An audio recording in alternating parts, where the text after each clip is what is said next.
and you guys can hash it out. What happens back and forth and how the two different timelines split. If you at any point want, you could be like, well, how did Classic handle this? Because they're pretty far. They're pretty far, considering how infrequently we play. And they're taking a similar route, I think, to you guys, minus the evil, minus the selling out to evil, I guess I should say. It's a lot easier not to sell out when you have healing word. I'm gonna say that.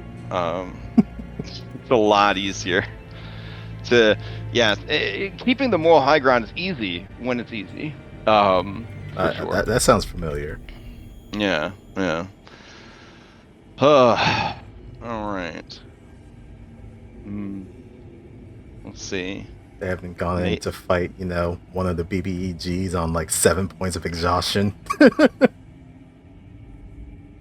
All right. Well, I guess while we wait for any of them to show up, do you guys have any, looking back at the campaign, like questions? Any things you want to talk about? Was Strahd gonna follow through with what he said?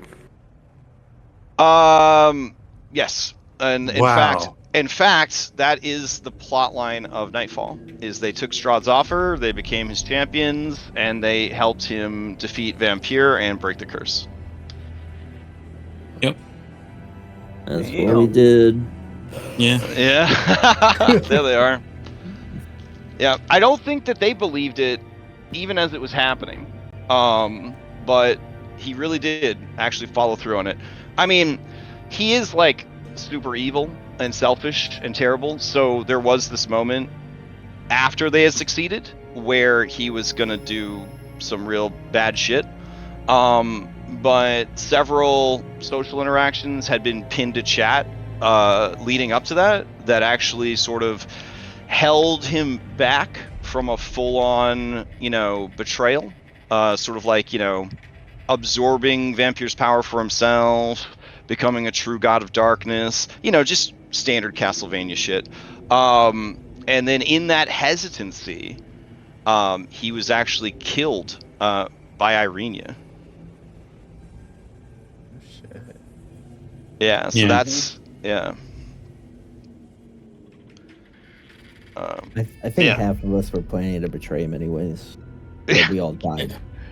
Yeah, it was a rough finale. Yeah, they did the Sealing of Vampire as their finale session, or their finale encounter, with Strahd there, but they had, at Strahd's request, depowered Strahd. They had broke his binding to the land because that was part of what was powering the curse, was that he was bound to the land. So he gave them his own version of the ritual to break his binding to the land, but his version was not the Cavani version, and so every time they broke one of the bindings to the land, he got weaker, and then the land got weaker, and by the end of the campaign, when all three were broken, it was literally crumbling to pieces, being absorbed by the shadow. Race against time.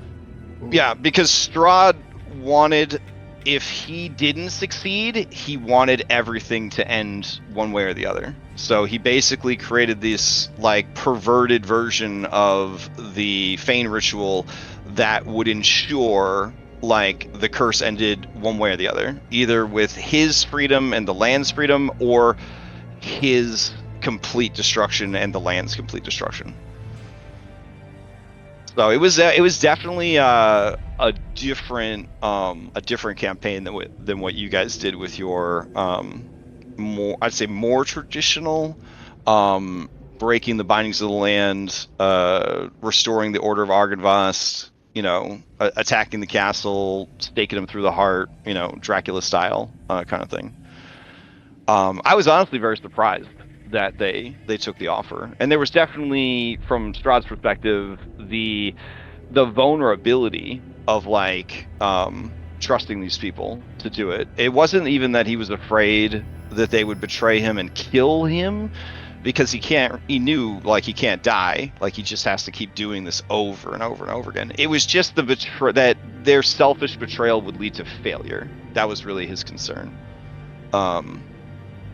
Yeah, but it was definitely a different playthrough. So yeah, so to answer your question, yes, he did. It was not a trick. He really was looking for champions, especially outsiders who were not, a part of this, that could use their outside influence to make his plan actually work. So. I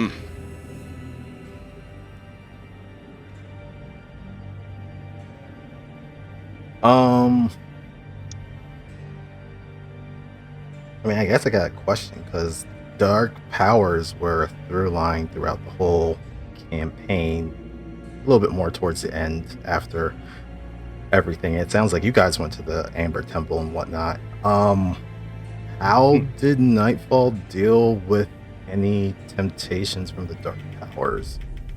Because I guess ours are quite well It's like documented. Watching everyone around me go through a horrible drug addiction.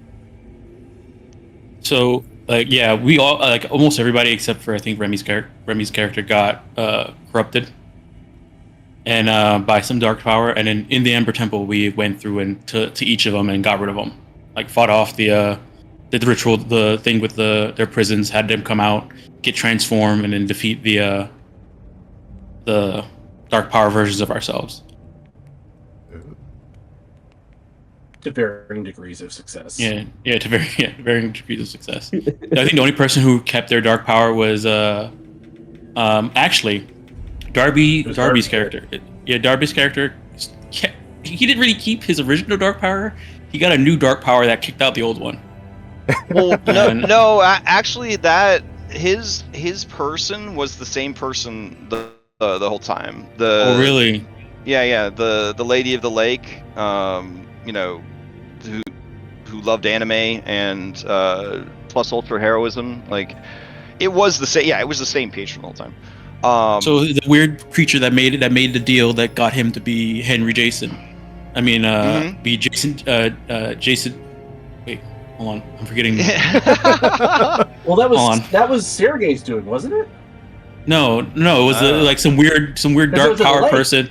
But no, they were by the lake, but it was some weird random demon person who.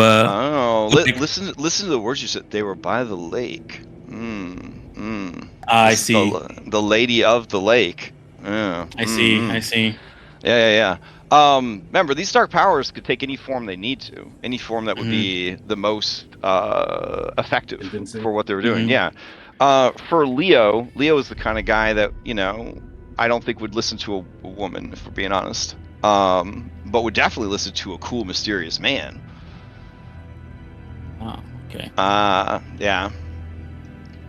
But yeah, in the end, he basically gave himself over to the Lady of the Lake. It just became the next Arthurian champion of corrupted heroism, essentially.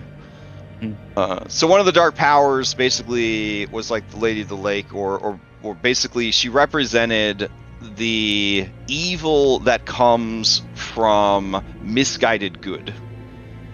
So throughout history, all the overzealous crusades and, all the excuses of we did this for the greater good, all of the hero turned vigilante, which is really just a serial killer, with extra steps, like that is her influence, essentially, is to elevate people into positions of great power, convince them that they're using that power for the greater good, but really it just spreads discontent, chaos, and then the reaction to it, right, is just more evil to try and overcome it. Batman, for example. A lot of people argue that the more Batman is, the more Batman villains get made, right? Like, to kind of counteract how Batman is. It's the idea. It's like Gotham had crime, but like they didn't have super villains, right? So to speak, until a super powered vigilante comes around, and it's like, all right, to keep up with the vigilante, do they have to evolve as well? Yeah, that's been What was really cool is that her champion just got to wield fucking Excalibur, which was of course like a plasma lightsaber, silver holy avenger, just like the sickest fucking sword like to ever grace like What did Anna do fire. with that? What did what? Oh, what did Anna do with the sword? Yeah. I told Rahadi to move it, and he said he did. I don't know what Crash did with it. Oh, after he that. sunk it to the bottom of the bottomless lake. Oh damn. Yeah. But also Rahadin did not disclose to Anna the location of Irina's body or that they had Irina's body. They did, however, ask if Anna wanted them to go forward with make Mackenzie a hideous undead monstrosity to torment Darius King plan, which they put on hold when they began to wonder if Darius King was ever going to come back. But they were going to make her into a big like Warwick kind of situation, like an undead werewolf golem kind of thing, with Mackenzie's face, so that you would have to face off against it and be totally broken inside.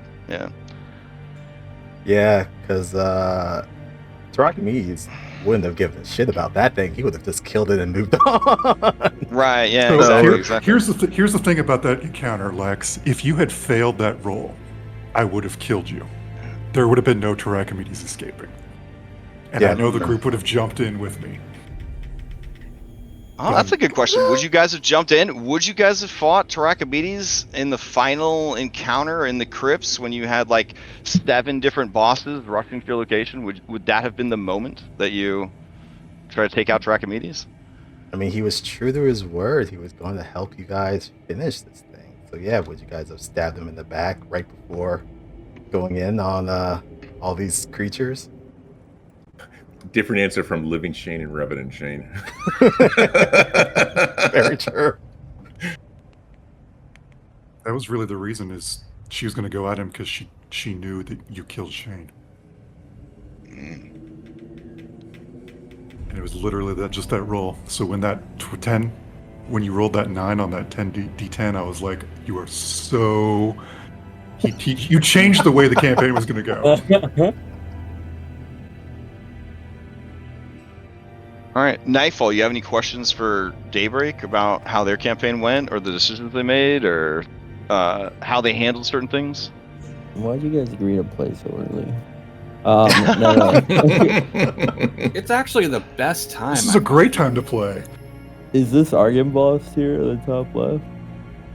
Yeah, that's Argon Boss. Yes, they were able to bring Argon Boss back to life. Yeah, and then he died. Yeah, poor guy. What I don't understand is how, like, this whole time we're playing, I'm hearing about all the evil shit going on in Daybreak. Like, you guys off the rocker, and then we're the ones that take the evil way out. And you guys got Argon Boss here as, like, some kind of good ally or something, I'm guessing. Let me tell you a story, Remy. So, we got a character in this group called Anna of Barovia with a 3 fucking wisdom, and she was running this group. And one of the things that I had to do as an evil character is, how do I justify my existence in this game? Because, like, I described this to Darby one day. I said, Anna is like Julius Caesar walking into the Senate forum floor every week. How do I keep the knives away? And instead of being super selfish, I just said, and I think Crash picked up on this eventually, these guys are mine. And if anything happens to them, those people die. And she wants to make sure that they are the best as they can be. And so when Tiernan's like, I want this, or she heard Darius say, I want this, which didn't happen very often, she was like, okay, let's go. And, like, I didn't even have to process anything, because a 3 wisdom is like, you're so stupid that it didn't matter that she was going against her own nature or what she wanted. She just wanted to help them. That's it. Nah, I gotcha. Kind of like mutual people.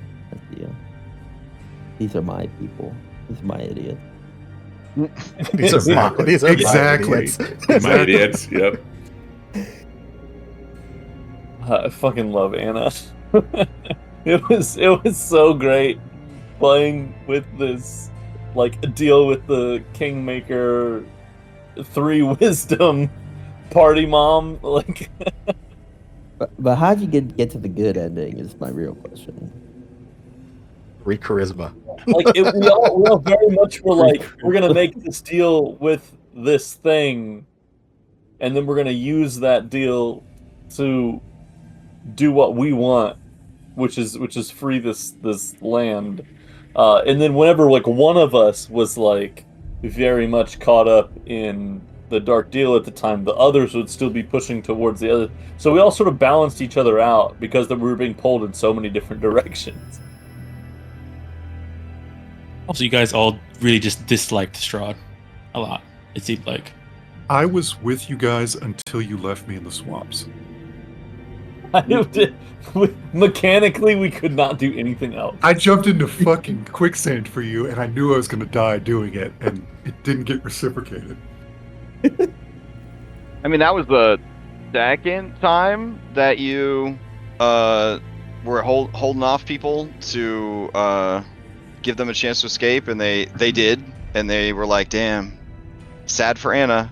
I never watched that episode, Crash. I haven't gone back and watched that. I only listened to what you told me. So right. You totally gaslighted me with what you said. Nah. No, in that episode, I mean, Daniel... mechanically, there was nothing we could do. I asked them point blank. I'm like, "What about Anna?" And they're like, "There's nothing we could do." And I was like, I mean, okay. Hold on now. How much remorse was in their voice, though? No. Okay. Not really. Now, the last thing Daniel did say to Anna over the network as she went back, she said, come back to. Daniel said, "Come back to us. We love you." To Archimedes says hi. Yeah, so he made a plea. It's like, "Come back to us. We love you." And she never did. And I mean, what he wanted to say is, "I love you," but that would have been a little weird. I got you. I guess it's a little too late for spoilers.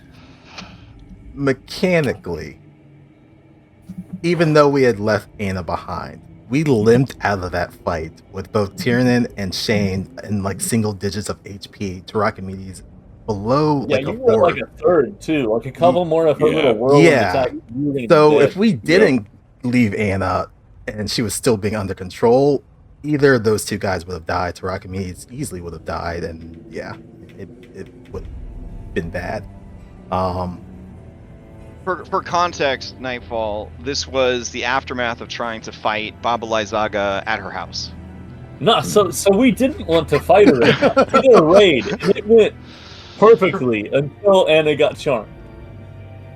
That's the only thing that went bad with the raid. Everything else. It was going really well. We took the gem that she had successfully. And we were just about the boogie out of that swamp, and then Anna got hit with a dominate monster. I think it was monster. And then just started. I mean, high level fighter, multi attacks, action surge, starting to carve up. 3 wisdom with permanent disadvantage on wisdom saving throws. Yeah. I tried to knock Baba Lysaga out of her concentration, but then after she took 1 breath weapon, she was like, "Nah, fuck that," and just turtled up inside her hut, and I couldn't get to her. So it's like, well, I don't know if we can get Anna out of this concentration without trying to straight up attack her. Did anyone lose their arm reaching in to the?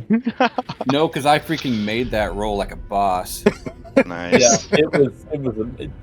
So Daniel. It was probably one of Daniel's best. Daniel had a lot of strong plays in the campaign, but that was definitely your best. Daniel to roll well, he just fucking annihilated it. Like it was amazing. Yes. Apparently, you combine a thief soul knife with a psychic dice and a skill monkey. Yeah, he's not failing them rolls. I got a question for Nightfall. Did Crash Jam give you guys a chaotic evil Verdiligious Zealot as your fated party member too? We had Victor. We had emo kid. They had the best. They had the best. They had the best one, in my opinion. They had the best one of the 3 groups for sure. Yeah, I mean, he's a wizard. He had fireball. It was great. Oh, you gotta be kidding! Oh man, it was great until it wasn't. Though. Oh, and serendipitously, they found a one of the most powerful items in the game on accident, which was like a discount staff of the Archmage. So they had this wizard who, the big weakness of that wizard is he was self-taught, so he didn't have a lot of spells, like a variety. And then they found this fucking staff that's like, here's all the best spells in 5e in one staff. And you get like 20 charges a day or something ridiculous like that. It was lit. Yeah, so they definitely had, like, classic, they got Davi and Mardukov. I mean, it's like, older Rare Raven. No, they had Braum. right. Braum, that'd be the But I mean, there were some real boners. You could have gotten like the Lady Walkner's daughter, who thought she was a cat.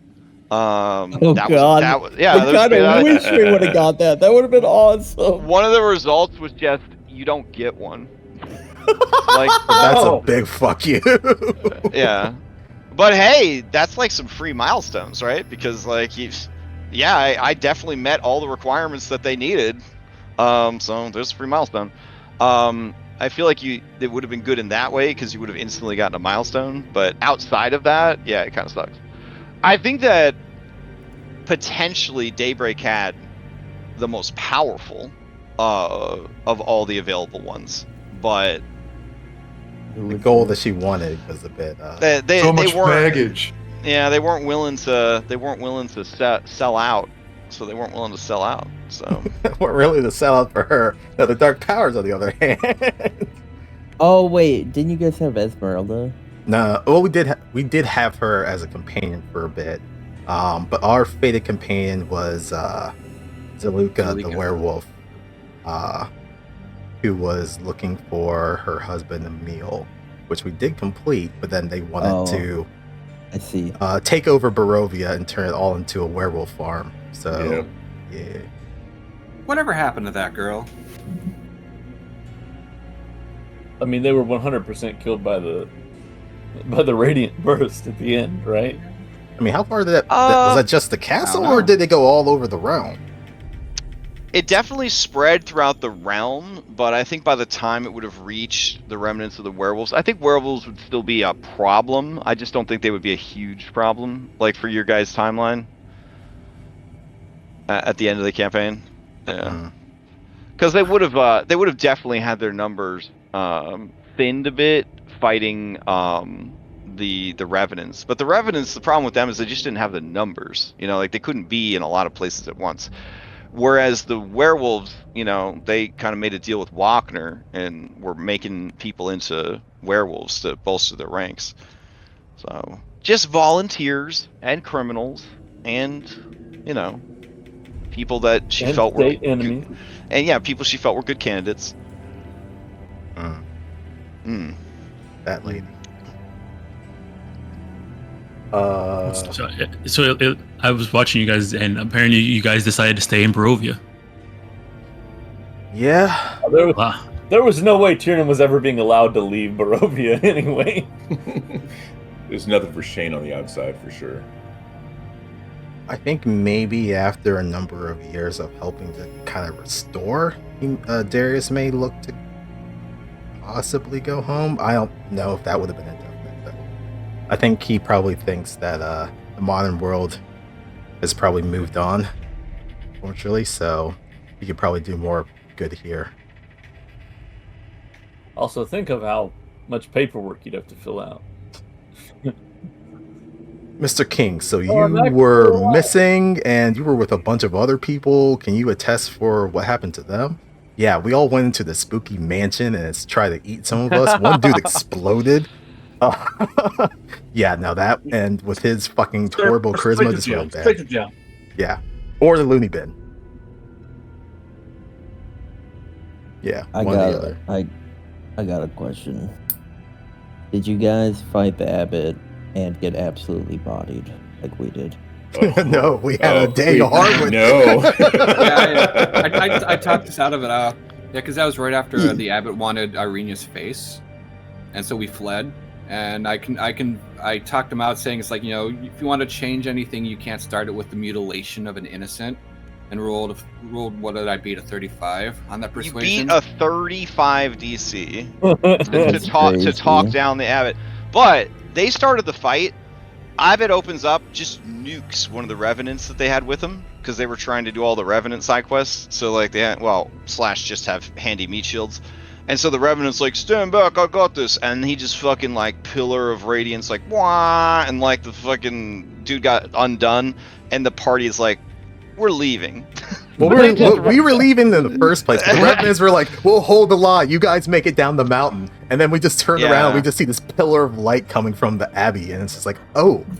There was definitely some big tension in the Abbot roleplay scene, where like every time he would say something about his hands, I could feel the players kind of being like, maybe we should just leave.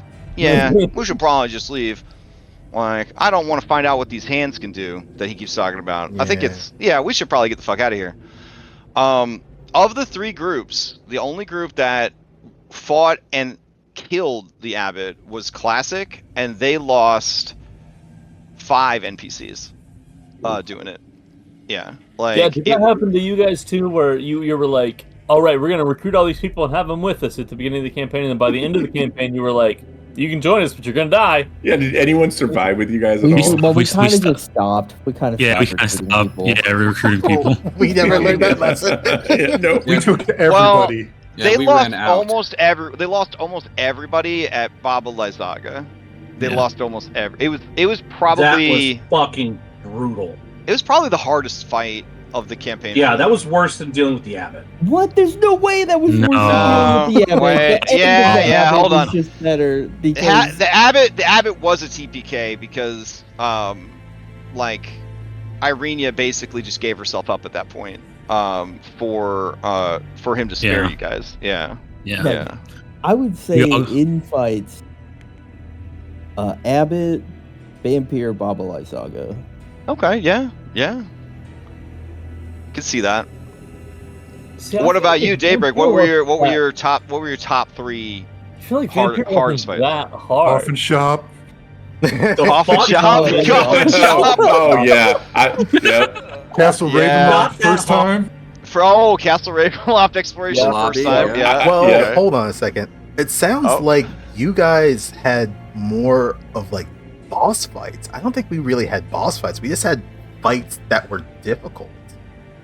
Kind of for us. Wait. Nightfall. I know who's in 4th place, though. Finger of Oblivion, yeah? Would you say, would you put him in 4th? Yeah. 100%. Oh, yeah. Yeah. I'll never forget Gusta winning Raha Demon to him. Like, that was my favorite moment. It was so brutal.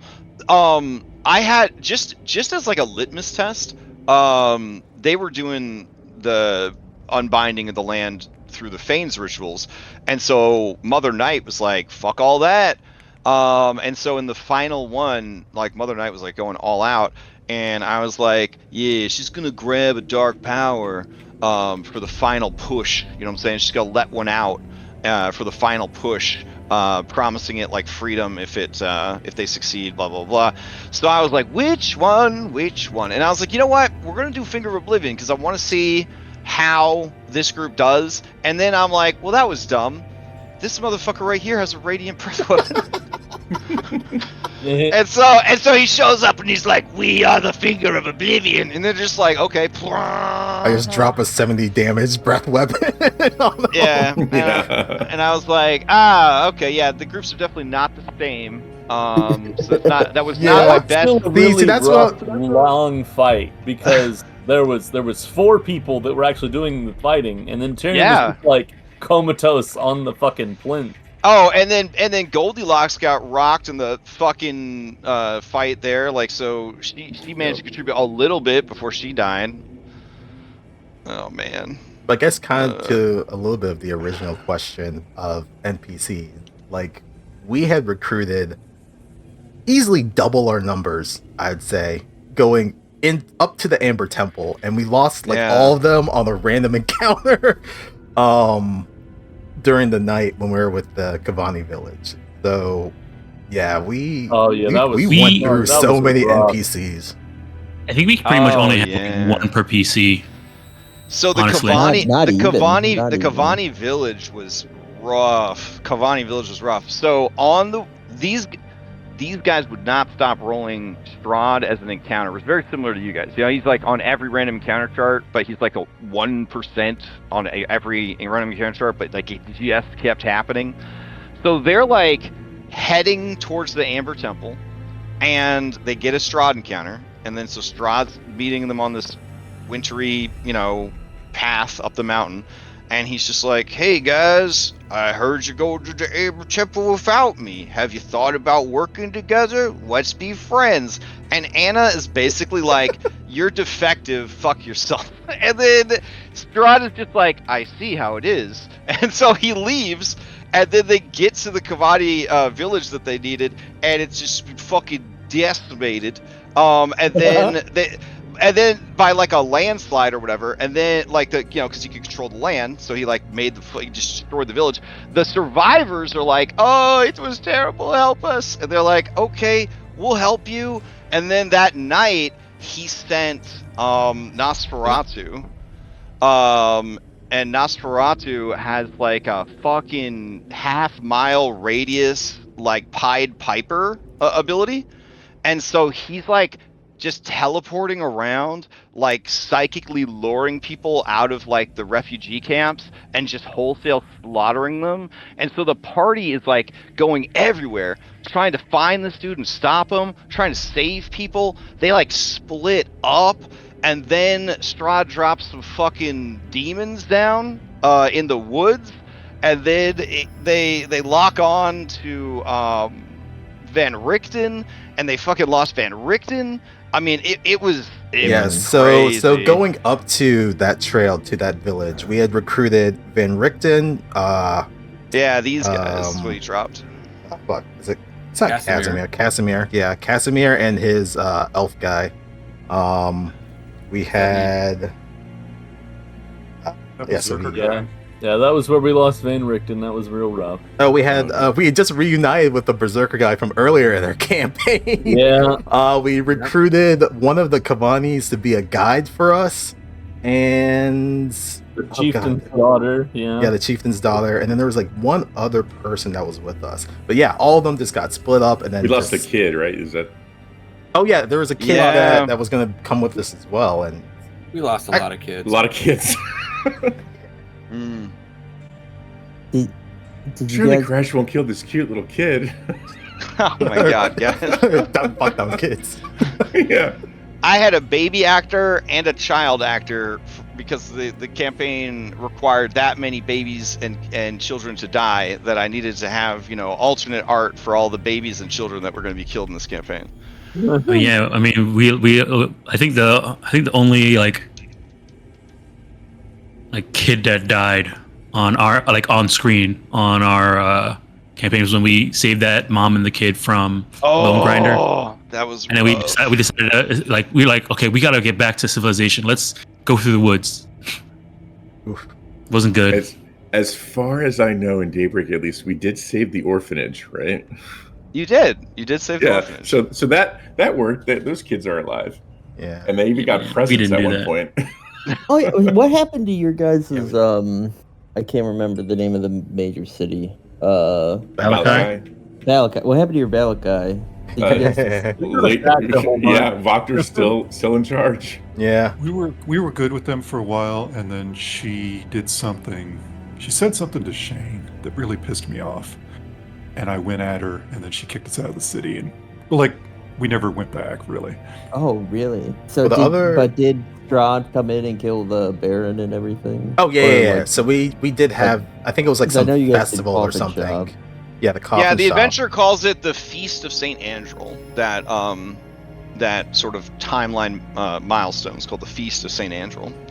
And the way it's written, you remember how I said there's timers in the game, but the timers are triggered by you guys entering certain regions or doing certain things or talking to certain people. So the timers aren't going to be happening without you unless you have done something that would trigger it. So the minute you walk in the front gate of Valakai, all these timers start in the background, and they give you like, I think 5 days to find the stolen bones without me telling you, hey, the bones got stolen. So within 5 days of arriving in the town, you have to find out that the bones are missing, track down the bones, restore the bones, and if you don't, then the Feast of St. Angel happens, and, you know, the town just gets fucking wrecked.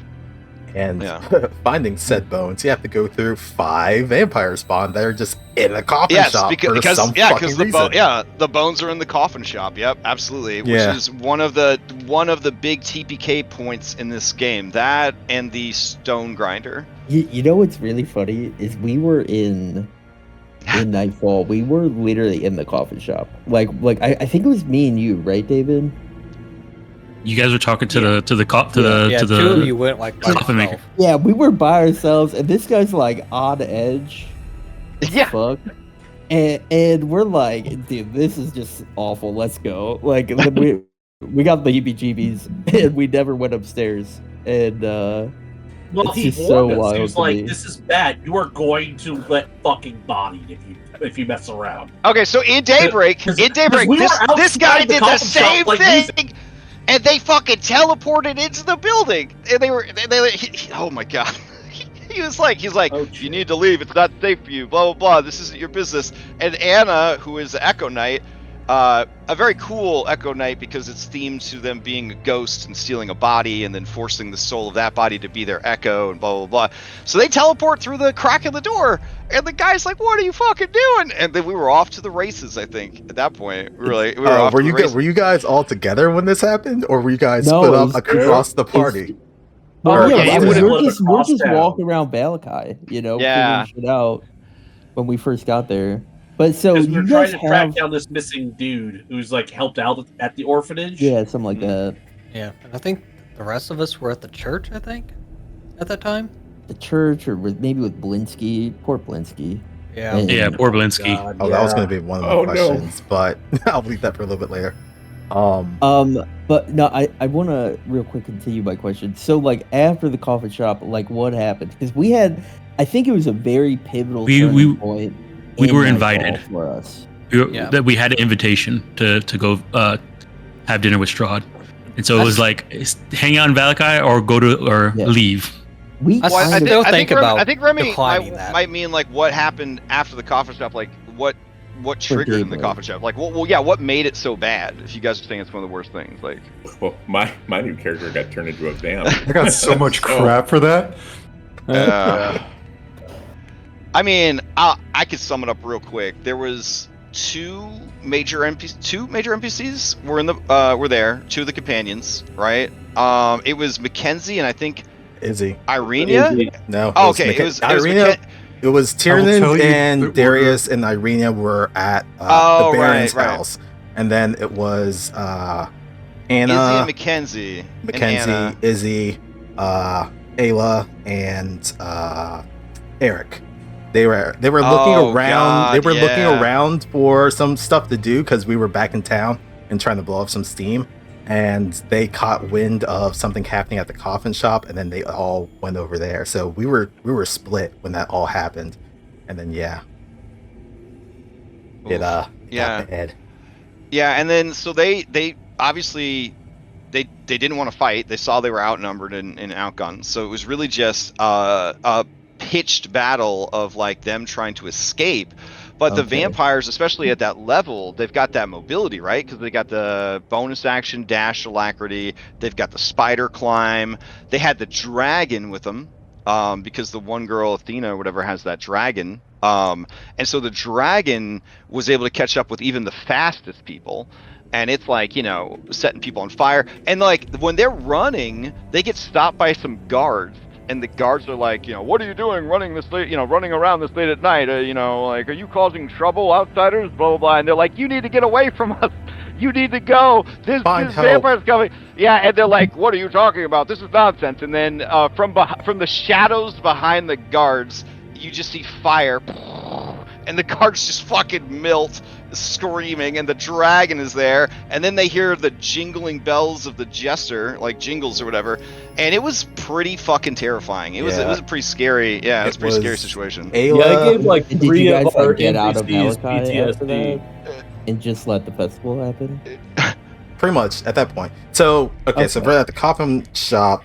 Ayla and Eric, Carsophone's character, were fighting the vampires. Which actually, that was the cold shoulders. I'm curious what happens. Oh, I was nice and then I ran.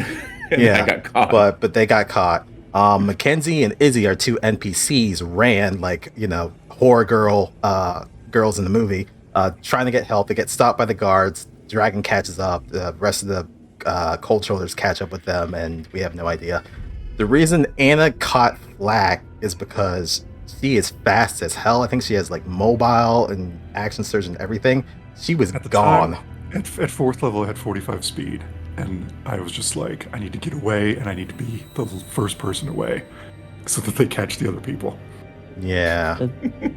Got it. No, and the reason why I say I think it was like a turning point for us is like, so we figured out the coffin shop. We dipped, right?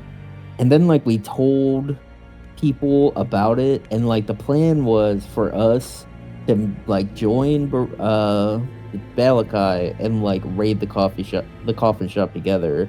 But like then we were just like, guys, we can't do this, and we just like took Victor and left Balakai and went to dinner.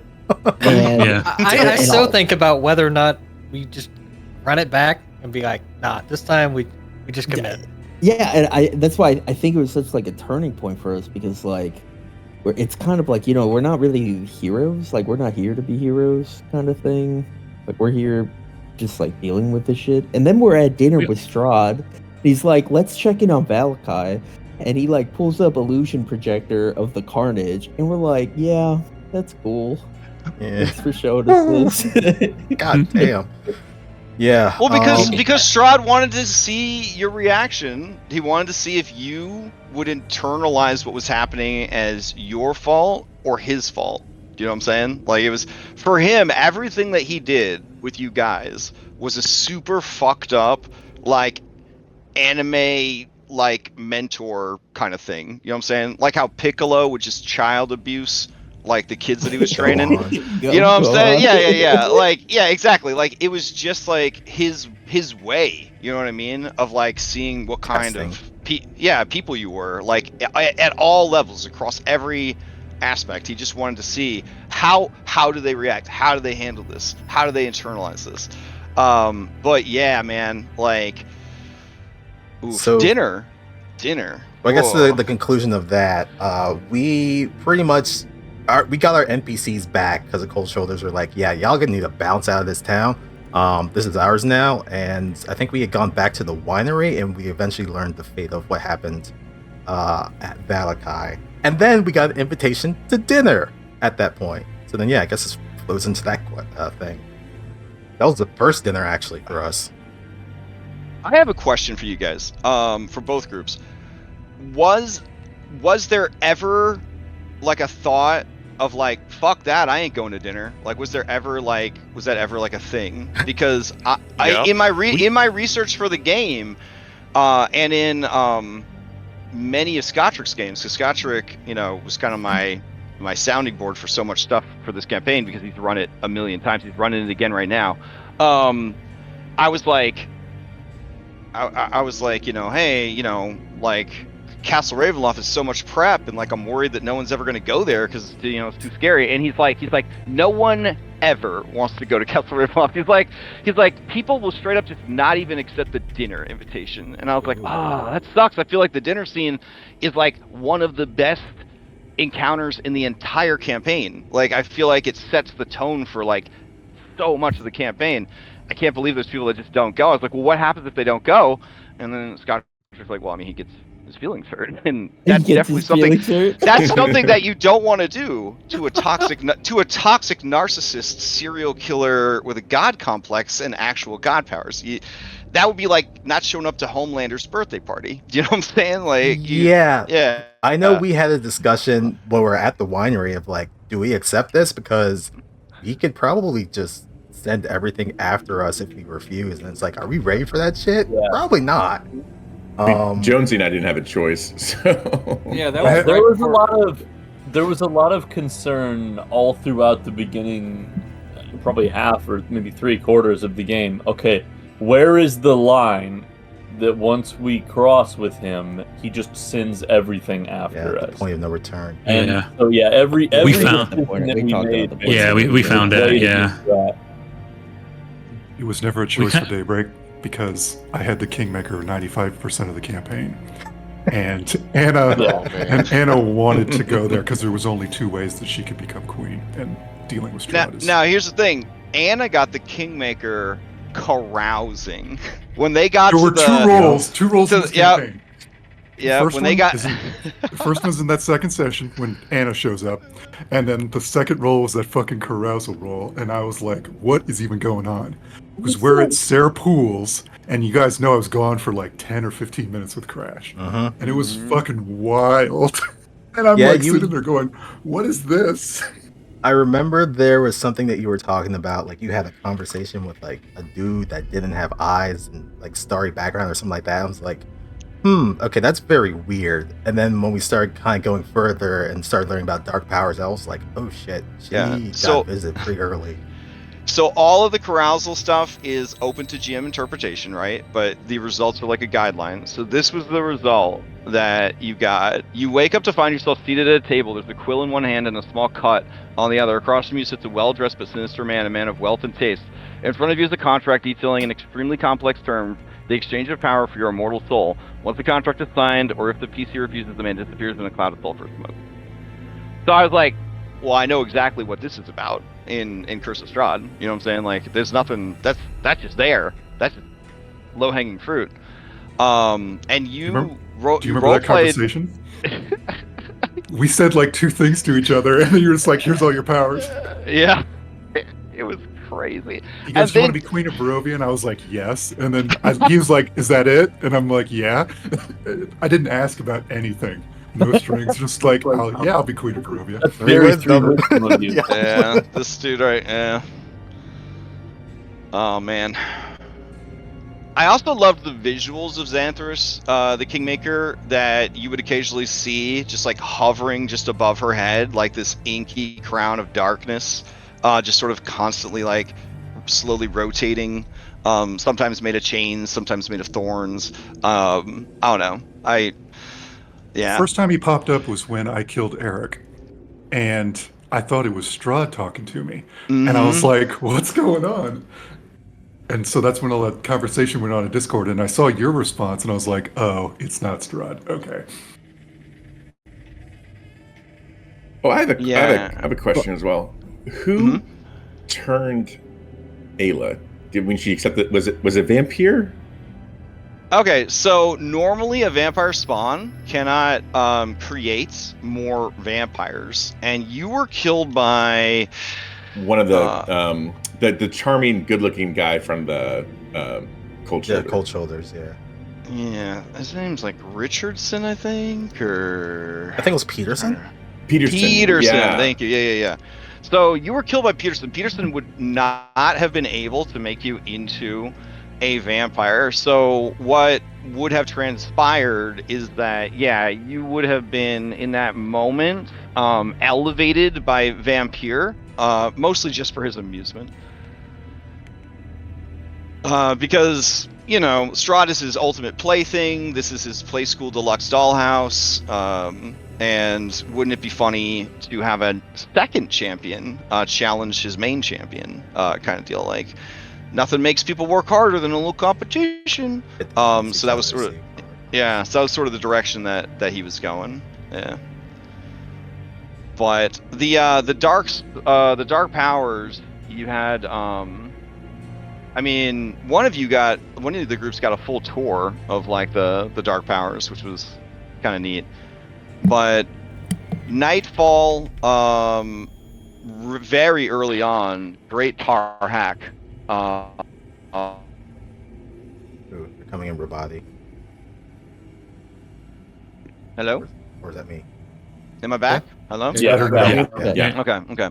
Yeah. So very early on in Nightfall, Anne Payne died to the mist, and then they were given a chance to come back if they accepted the strength to protect those they cared about. And then in classic Gothic horror style, even though they were super strong now, the person they cared about most, Daniel, their brother, still surviving family member from a terrible automobile accident, et cetera, fucking died in his sleep, being fed on by Morgantha. Like So 2 sessions later. It's 2 sessions. Yeah, like 2 sessions later. It's the classic, like, I'd do anything to save my wife, and then your wife dies of cancer. You know what I mean? Like, it was horrible. And then let's see, the next one that popped up in Nightfall, I think it was Seeker. Well, yeah, definitely the Seeker. Yeah, Seeker, right? Had have been. Yeah. Yeah, the Fanes. The Fanes were like, they used the same system as the Dark Power, and they definitely were not of a good alignment, right? If anything, they were like the 3 hags from Witcher 3. They were just the spirits of that land, and but they were very much like old Dungeons and Dragons, like druids, right? So they didn't care about morality; they just cared about balance. And so, like, they were tired of evil, and so they were willing to give goodness a chance, if that could be the counterpoint, the counterbalance. Then Dwayne died in the dungeons of Castle Ravenloft, in the dark, and then that's when the Finger of Oblivion reached out to him, because he died in total darkness or whatever. Shit, you got that crazy bastard. Yeah. It was just really fucking bad luck. Pure Dex character made strength a dumb stat, and I was exhausted. Wayne had a terrible life and death. It was terrible. Man, that sounds like Rita, unfortunately. Yeah, it was rough. And then I think the only other Dark Power they had to deal with was Vond the Evasive, who was the Lady of the Lake, who came for Leo/Jason. That was the most fucked up scene, bro. Oh God! So she appeared. She appeared as a mysterious stone man, kind of implying that she was like the statue of the Morning Lord come to life, offering guidance. And Leo, who, like everyone else in Nightfall, had like an intelligence score of 2, was like, "Oh, the Morning Lord? Okay, dude." And then they're like, "Yeah, do you miss your friend?" And it's like, "Yeah, I do. Do you want him back?" And he's like, "Yeah, I do." And your friend, he's just a slurry of flesh and bone rotting in that barrel right there, the barrel that you were about to pour into this sacred lake to try to bring him back because you have 2 intelligences. Do you think that's a good idea? And he's like, "Yeah, that's my friend." He's like, "I have a way for you to be together again, but he has to become a part of you." And he's like, "What does that mean?" And the dude's like, "Drink." And like, he sat there for like an hour, just hand cup by hand cup, eating the rotting flesh slurry that was his former friend's body. Because his friend was using a fly potion to fight this like named gargoyle like duo like in the skies above the village of Barovia, and then he got turned to stone by the gargoyle, and so he starts falling out of the sky or whatever. And then his friend Leo is like, "We'll catch him." And then they go to catch him, and it doesn't work.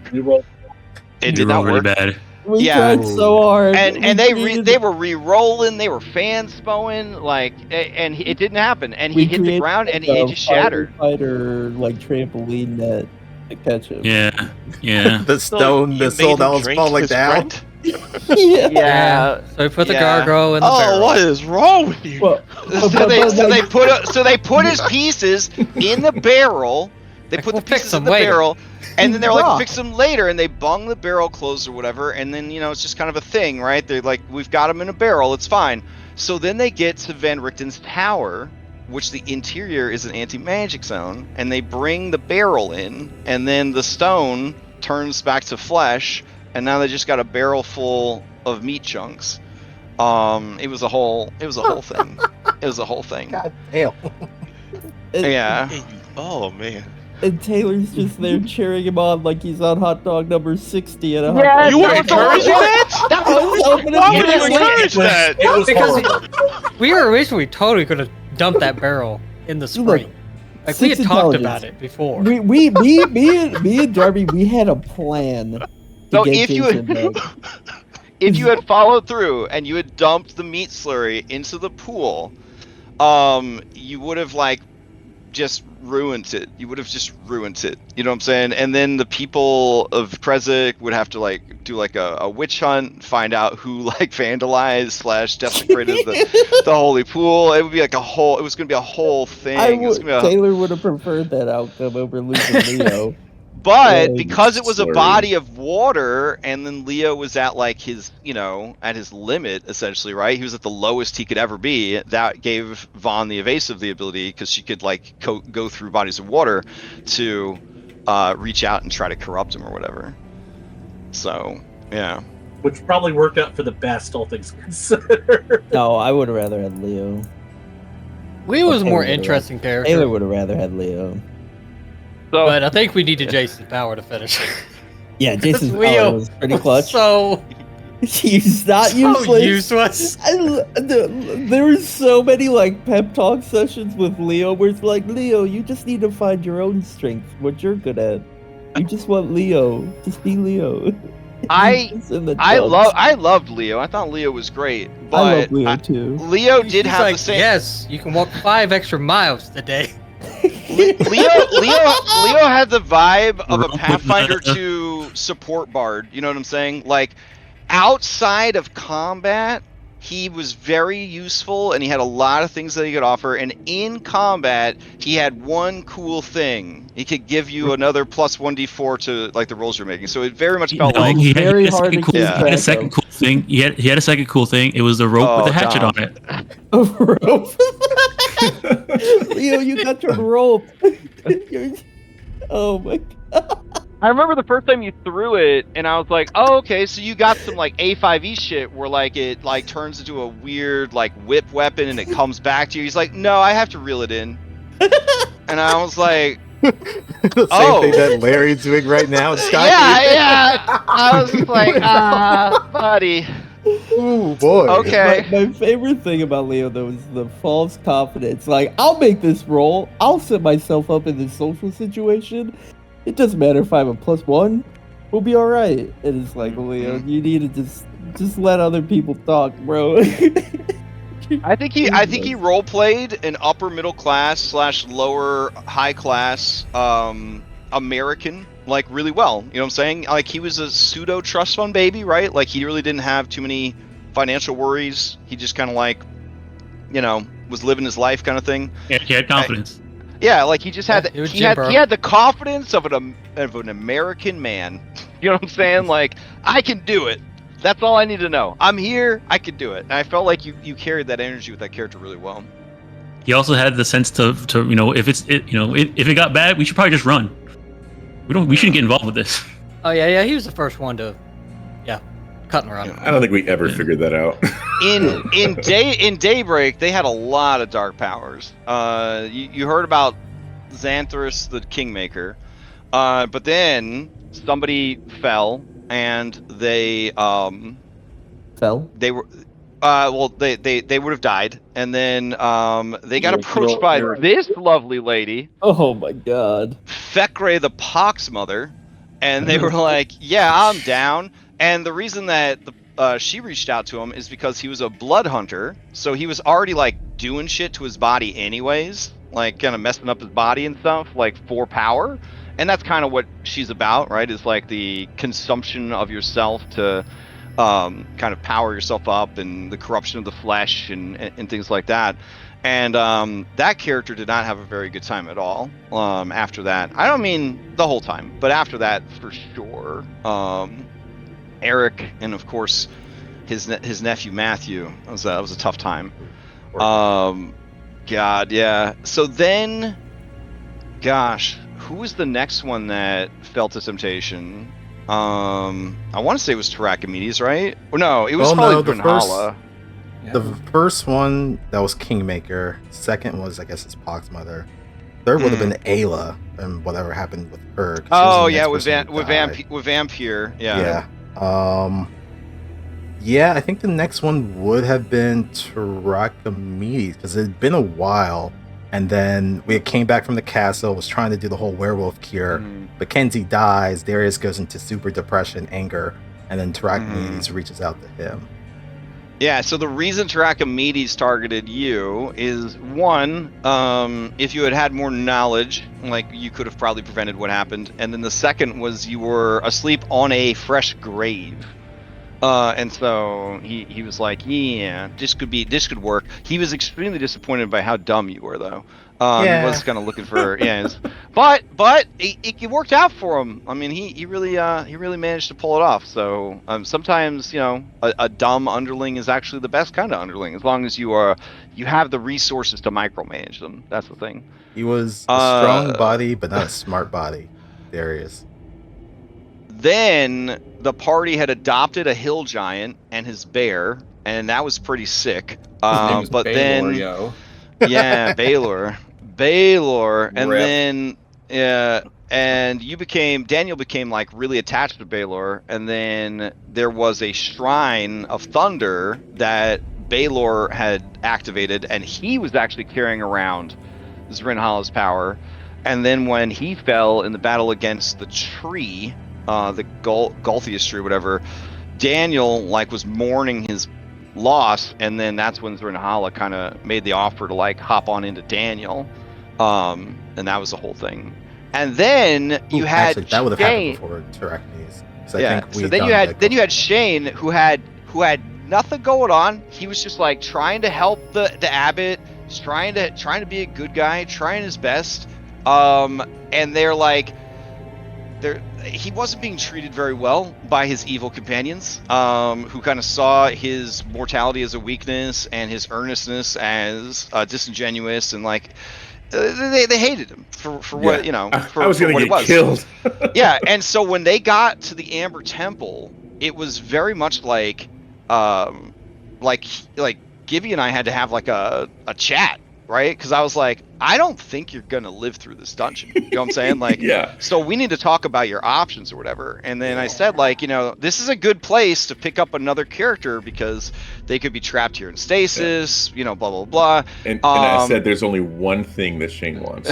Yeah. And if to be loved, right? Yeah. And then I looked at my Rolodex and I was like, oh, I have someone who is the corruption of love. She represents the evil that comes from love. And so you got approached by the queen of the succubi, and you jumped in with both feet into that deal.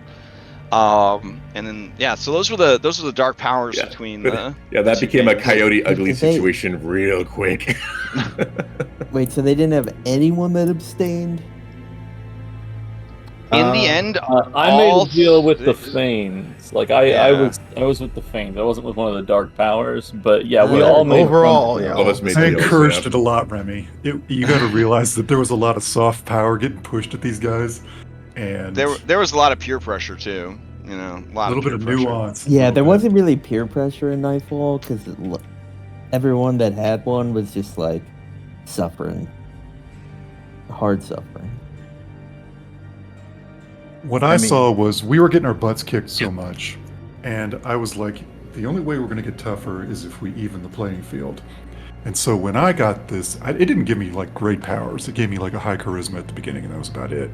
But then I was like, we're getting destroyed. We need something extra, and I just started encouraging it. And some of these guys took it, some of these guys didn't. I mean, our fight against Vampire in the Amber Temple, it was pretty rough. Even I had a crap ton of exhaustion. And I think I had the misfortune token, and I would not be able to hit anything during that fight. So I was just I'm just gonna be a wet paper bag and just slowly die a small death, or I accept Tarakamiti and let him take over the wheel, and maybe we have a fighting chance. In hindsight, probably a bad idea because he ended up being an overall asshole. But I feel if I didn't accept it, then it would have turned out horrible. But then it also kind of trivialized quite a few fights afterwards when you have this fucking aircraft carrier just dropping nukes on things. After our first like big fight, like with Daru, Darius and I were messaging each other, and we're like, we're frontliners. We are not gonna fucking make it through this game. Yeah. And then we're the only two from the beginning that made it all the way to the end. That's just hilarious to me, because we were like, oh yeah, no, we're gonna fucking die. Especially when we had the injury system back then. Yeah. Like at the house, the death house. Darius in our fight against the Durst lost his hand from a crit injury. Thanks, Crash. Starting string of crits against me. I had an injury before I even made it to the death house. Session 1, I got into live. Yeah. Oh man, I Lost remember an ankle or something. Yeah. Yeah, I moose. broke my ankle. Poor Jen. Yeah, I didn't make it out either. I started the actual campaign already at less than half health with an injury. I had 4 or 5 injuries by the time we got out of the death house. Yeah, The it was death really house bad. was brutal. Yeah. Yeah, it was rough. I guess How did you guys get out of the death house? Like, did you kill the thing, or did someone sacrifice? He lost his NPC. Yeah, I lost my character's boyfriend got subsumed. Like just Okay. So it's like, all right, we got a sacrifice. You guys are free to go. Yeah. Yeah. Lauren's first character died, and his second character died. Lauren, his character sacrificed himself, and then he took over as his daughter, and then his daughter just became the pretty much de facto leader of our group pretty much after that, in a way. Nice. I got a question for Crash, Jim. Yeah, what's up? What's the worst thing you had to do in these games? Oof, the worst thing I had to do.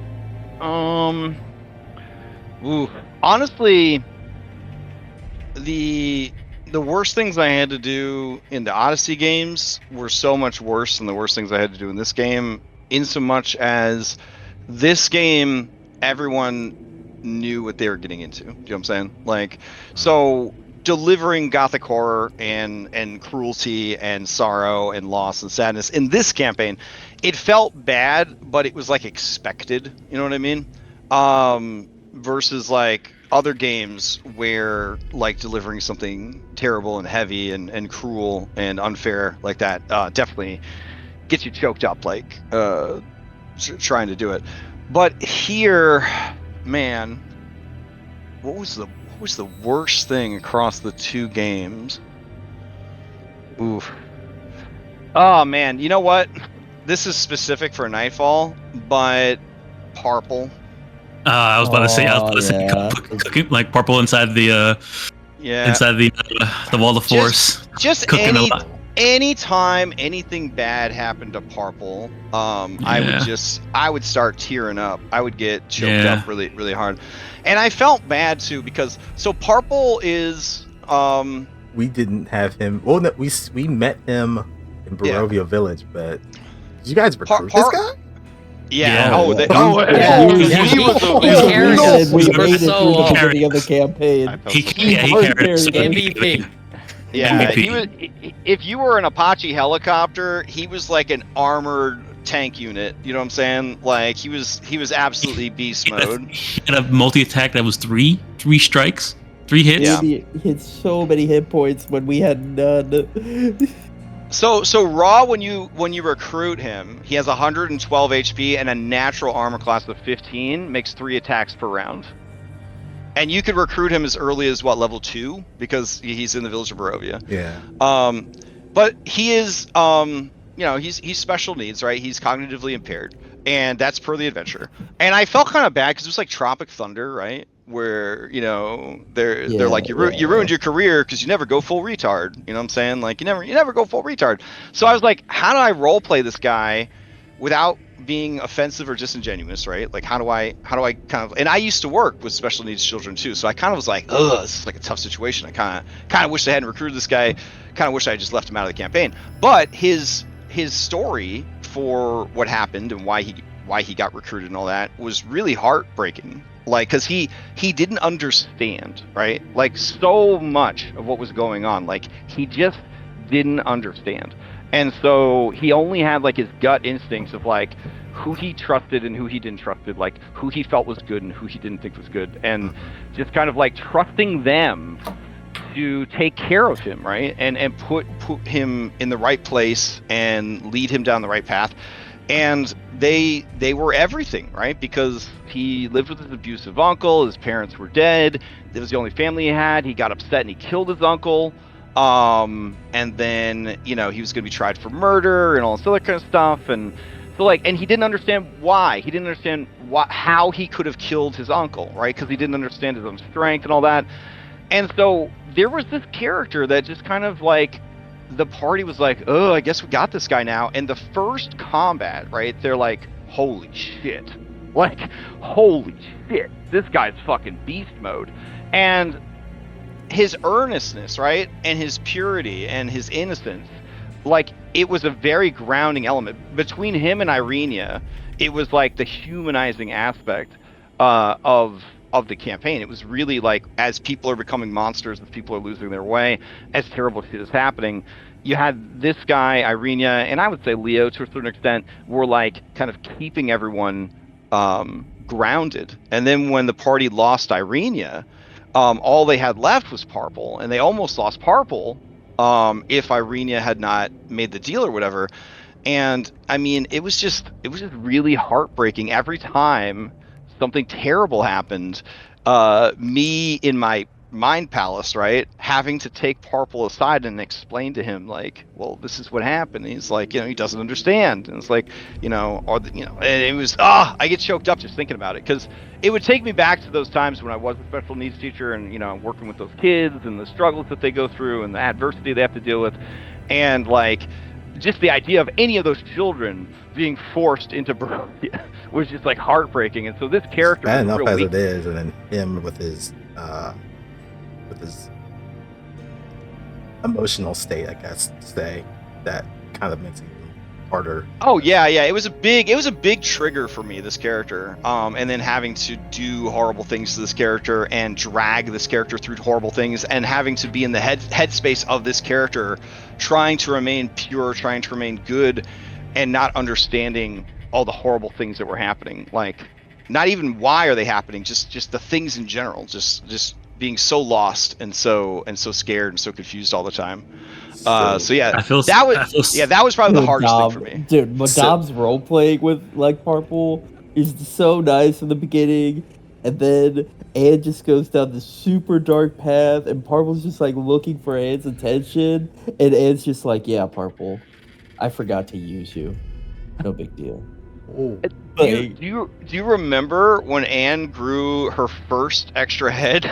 And then and Parple went and he carved a pumpkin, so that he could also have an extra head, so that he could be cool like Anne. Like, he didn't understand that it was like, that something terrible was happening to Anne. He just knew that Anne was his friend and he really respected her and like he wanted to be like her. Oh my god, it was so much. So I have to ask. You guys said that you lost a lot of NPCs versus Baba Lysaga. Did this guy make it that's out? where that's where he died. He died. It was really bad too, because he was low, and Victor, learned with the new staff that he got, had Wall of Force, and so he was like, okay, we could protect.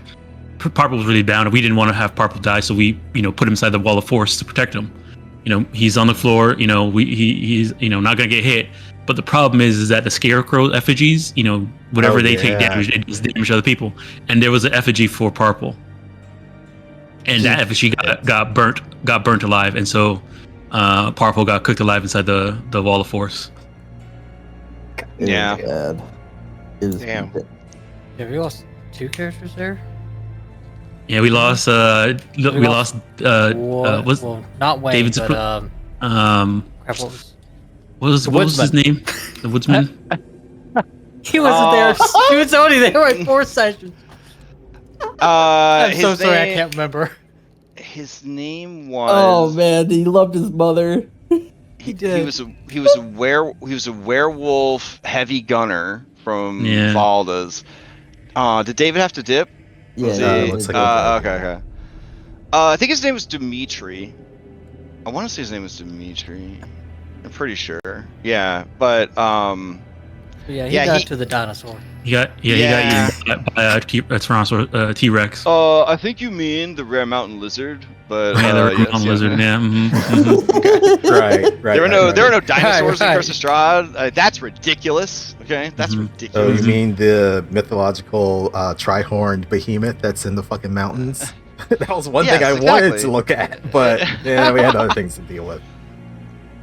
Yeah. When Purple died, that was probably when that was my breaking point, I think. That's when I was just like, I stopped feeling bad about stuff. I had to emotionally distance myself from the campaign and the story, and I had to just be like, it's fucking horrible. It's gothic horror. It's never gonna be good. Like, you gotta just hand it out. Just hand it out, like, and it got easier. It got easier after Purple, for sure. My breaking point was Esmeralda falling off the mountain. Oof. Oh shit. Oh shit. Sorry, you were saying something over and over again. I was just gonna say I lost so many characters. I was like, I don't know if I had another one in me. Like if Shane were to die, I wasn't even attached to him at first. It's just he stuck around so long and just kind of happened. But I was like, oh, that's. I don't think I got it. Yeah, I was like, I don't think I got another one left. My idea well is dry. I kind of feel bad because, the emotional state that Darius was in after Mac died, and I just took it out on you, Shane. I know. Sorry, man. Yeah. No, I mean, it's, the characters, they evolve and, they have feelings. So, yeah, I just responded how I thought he would. And he did make it easier on you because, he's not exactly the most emotionally centered and healthy guy either. Low charisma party. Ain't no emotions here. Yeah. I would have loved to have seen how the campaign would have gone if all of our characters had somehow lived.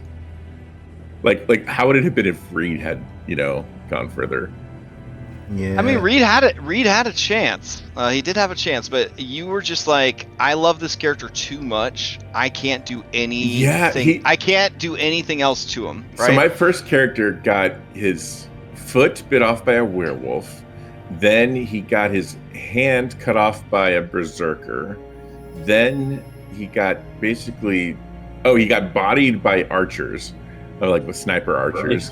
And then a berserker did the Jack Torrance swing an axe into his, when he went around a corner kind of thing, and just bodied him. And then he just got diced up. And I was like, you know what? I just don't think he would want to continue after that. Like, he was just wrecked.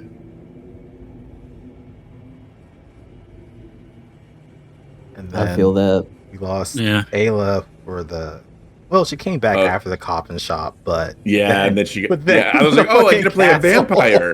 Yeah, I was like, a vampire, that'd be fun, wonder what Strahd's gonna do, and we got one on our side, and I was like, that's gonna be really fun.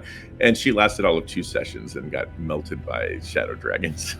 Another person who only lasts 2 sessions with Thomas. I feel so bad for the guy.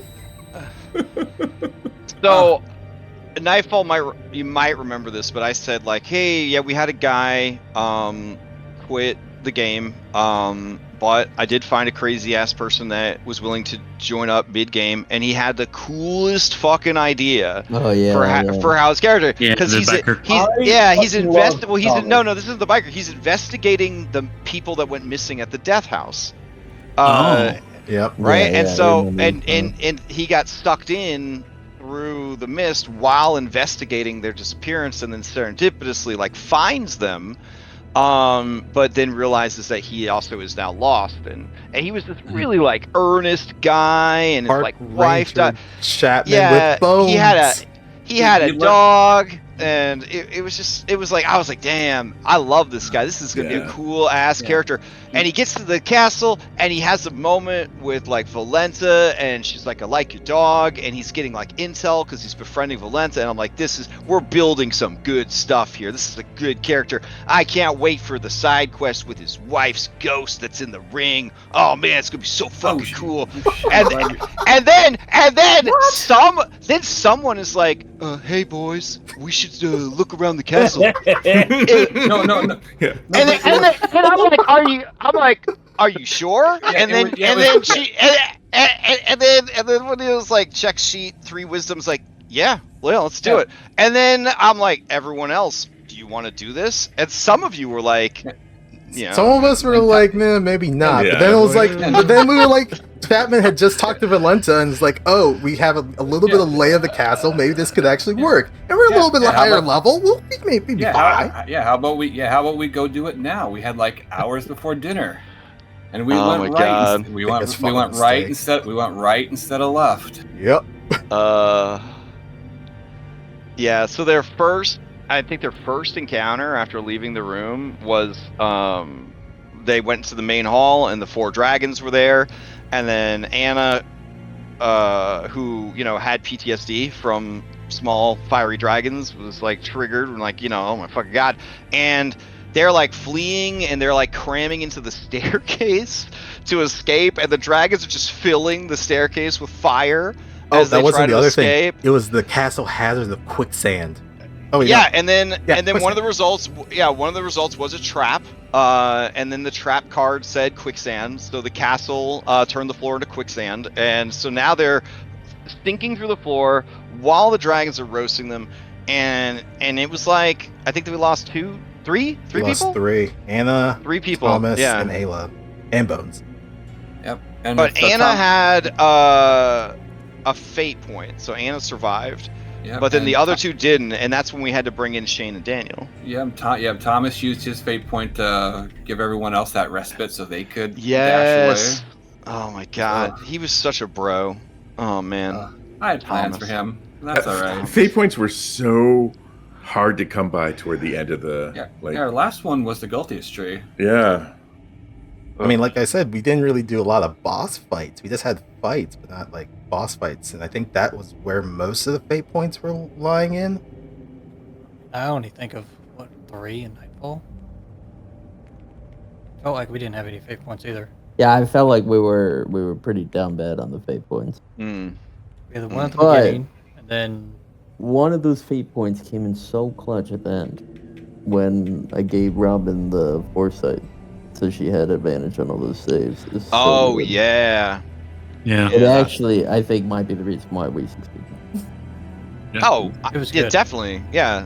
That was a campaign where, you're rolling dice out on the table, and it really just came down to dice rolls. It really just came down to, if she failed a single one of like 20 dice rolls that she had to make in a row, if she failed a single one, the campaign would have ended in TPK. It was crazy. It was nuts. Also, I was mistaken. The quicksand was the second time we went to the castle and started exploring. Why you guys explore the castle so much? The only time we really we only did it once in the castle. We came back for breakfast. Like we had to get to we were supposed to get the sun sword from the crypt, which never happened, and we had to get something from the church. 3 of our fated items were in the castle. F that mother effing castle. Or sorry, 2 of our fated items were in the castle. Our fated encounter was in the castle. Was in the dungeon. And the quest line that we had to do for our fated NPC was in the castle. Oh my God. Ours was Amber Temple, so it kind of just worked out for him. Yeah, the only time we willingly explored the castle was at the very end when Strahd was like super weakened already, and it was like, okay, now we're like level 12, we can manage. And it was the night before we went to the Emperor Temple. We ran into him on the stairs. And Strahd was so de-leveled from breaking his mind to the land that you actually. I'm sorry, keep going. We went to the church, we got the item. in the church, and then we ran into Strahd on the stairs, and he's like, "What are you doing?" And like we tried to lie to him, and Crash is like, "Give me a deception check." I'm like, "But I've got expertise in performance," and he's like, "Performance is for songs and dance." Like, and then Strahd, he straight up looked at us, and he was like, you don't gotta lie to me, bro. Like, just get the fuck upstairs. But you want to know the shit of it is you guys why did are pass. you dancing? You did actually pass that deception check. Oh, really? Yeah, so Strahd did not think that. Strahd just said that so that if you were lying, you would feel like he knew that you were lying. If it helps, my first character was a 20 charisma, expertise, and deception character, like mastermind rogue, and he the only charisma character in our group, and it just didn't help any at all. It felt like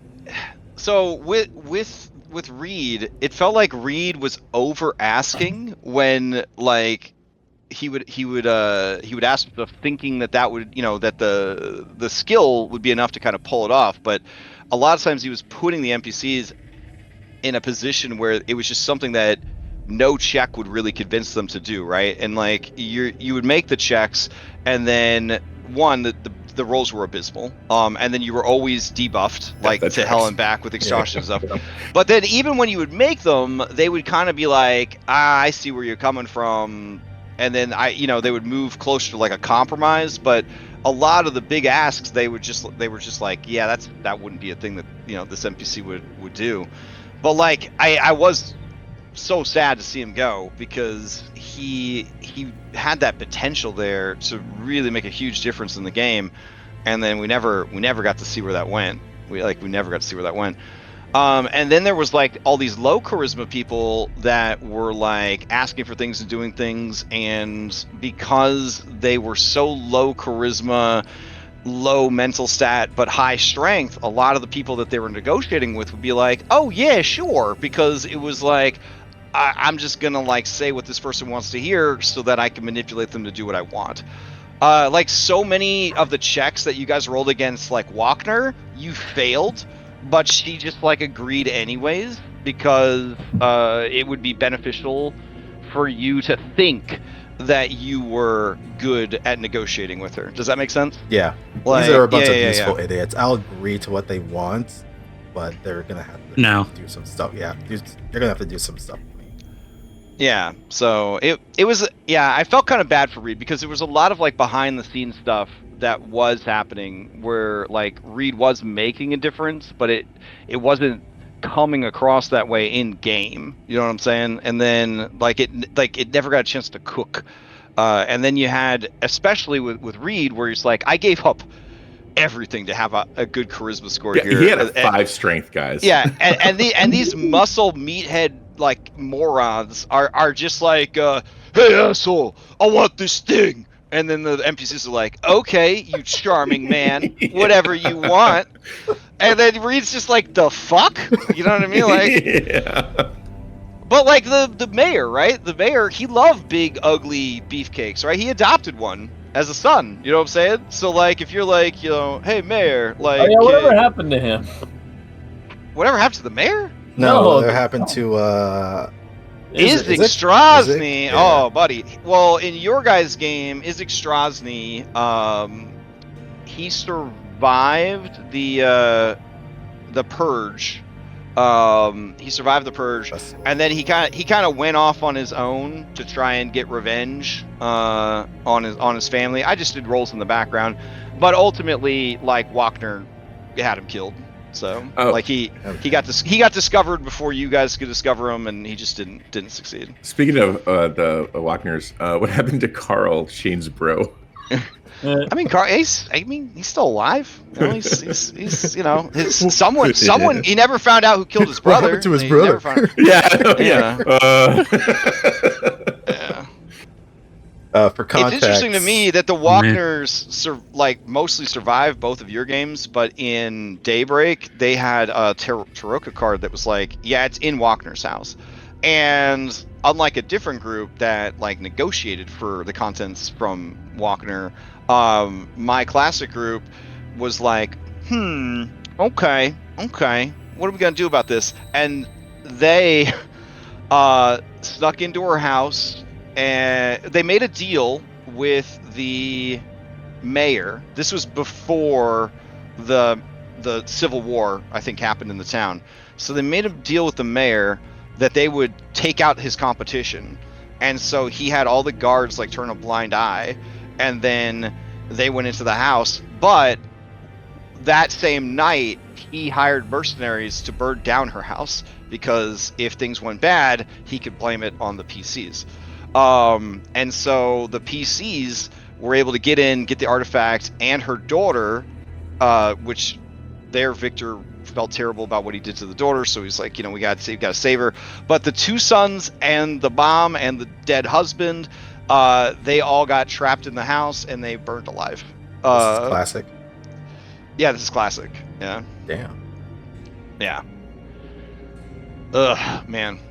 It was very fun to run the game concurrently 3 times, but there were also like times where I would be like so tired, and I would be like, yeah, this guy, and the party's like, he's dead, and I was like, oh, right. Or I'd be like, this guy, and they'd be like, that guy is not a werewolf. What are you talking about? I'm like, oh, right.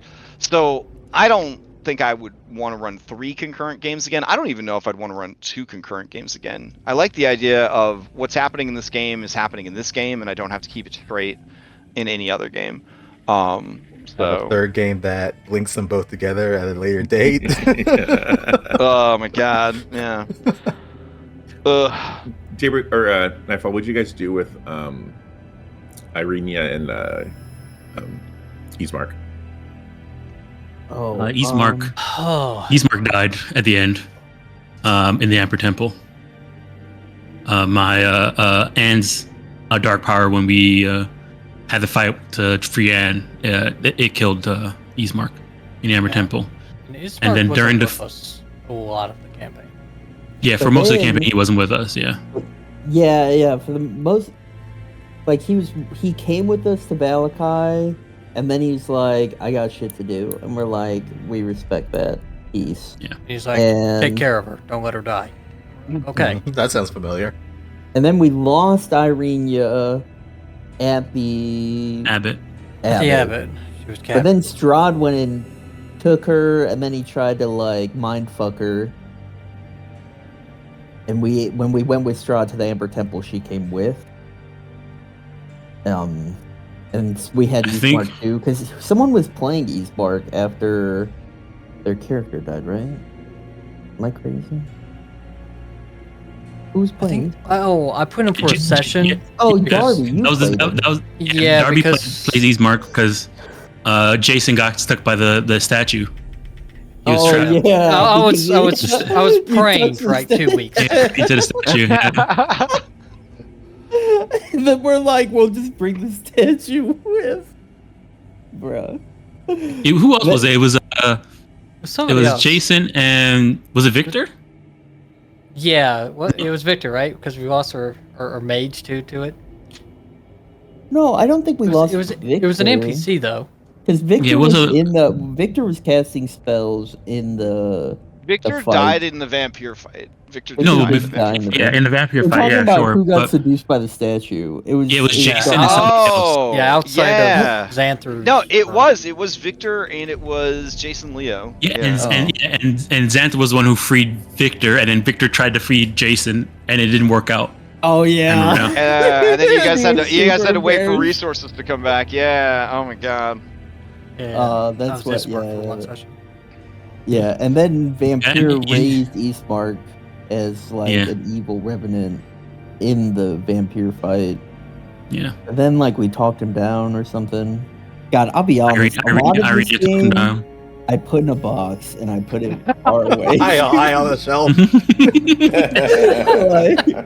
It's the right place to put it. Yeah. Like I love this game. Did any of your? It was terrible. It's in a box. Yeah. So I guess how did your guys' vampire fight go? Oh, touch and go. Yeah. I mean, honestly, it went pretty well for when we got there and the condition we were in when it started. Yeah, the first few rounds went great. We lost. Yeah. You're right. We lost Irene there because she got thrown over the side by like a layer action or something, and there was like nothing anybody could do.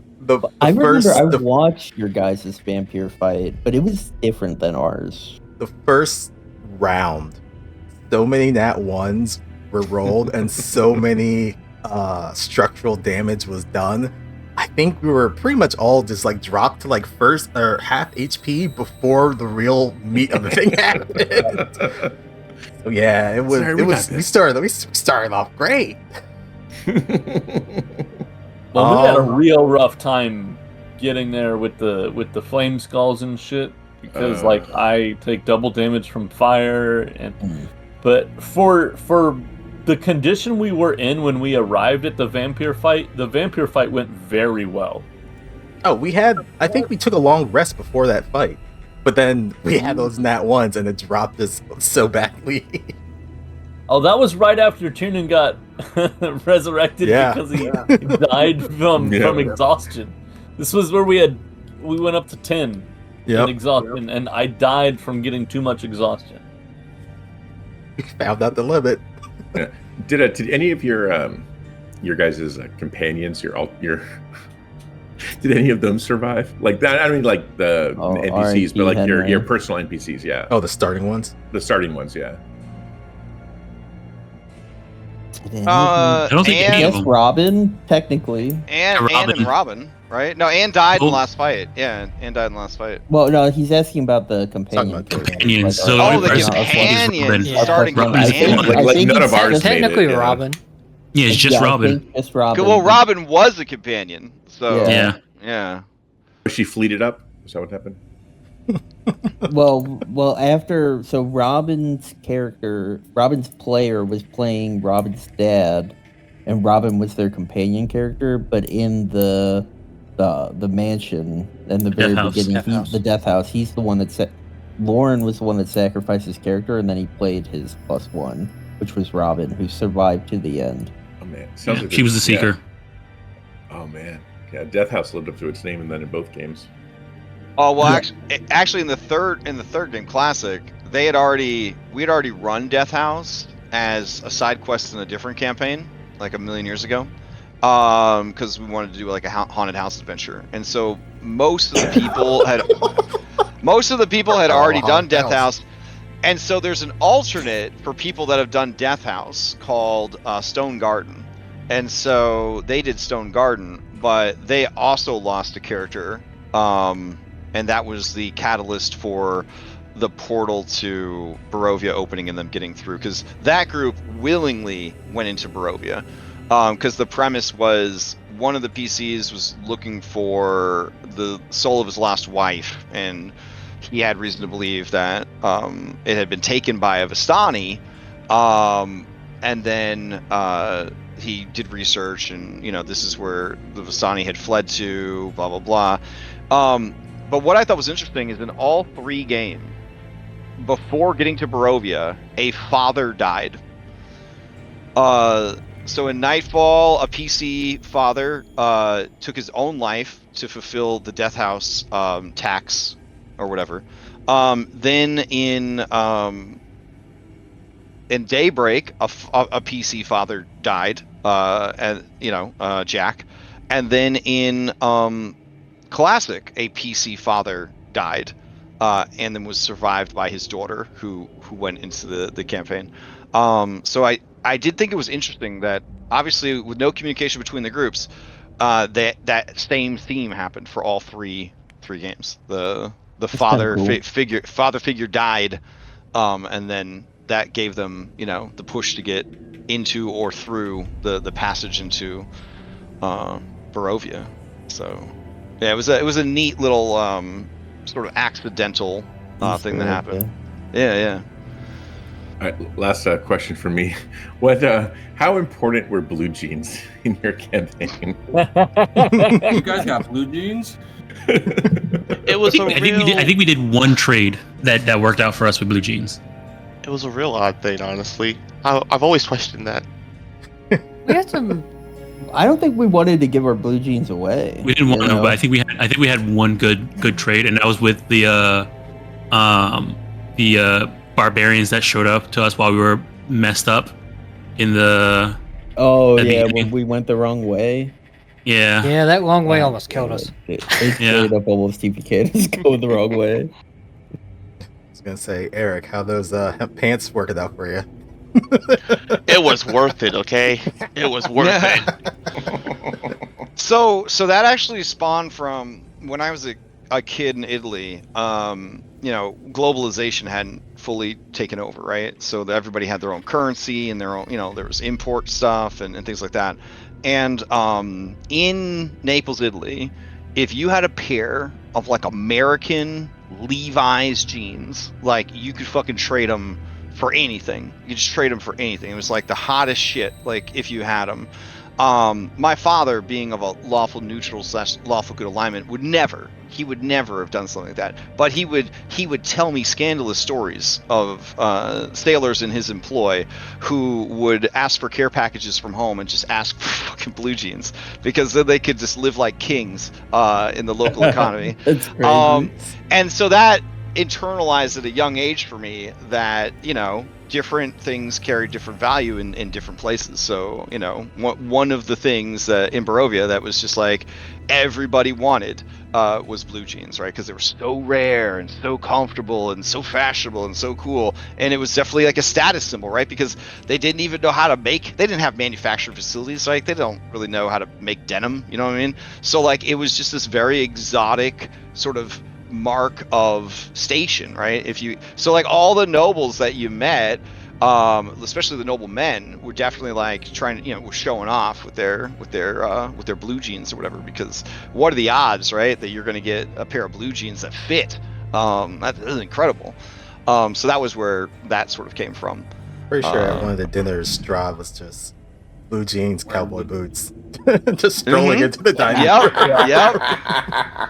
Yep. Because at the end of the day, it is a multiversal adventure, right? Because Curse of Strahd is an isekai adventure. Even if you play it raw, you're getting isekai'd from Toril over to Barovia in the Shadowfell. So it's still an isekai adventure. And so if it's happening over and over and over again, which is raw, like the adventure resets after a few months, no matter what happens, the implication is that eventually, right, people from all different worlds and settings and stuff like that are going to come in there. And like, what is a thing that, you don't have to worry about the technology failing. You don't need to worry about plugging it into the wall. Like, you don't need to worry about like any of that kind of stuff. So high technology, not very appealing because it's hard, hard to maintain, hard to sustain.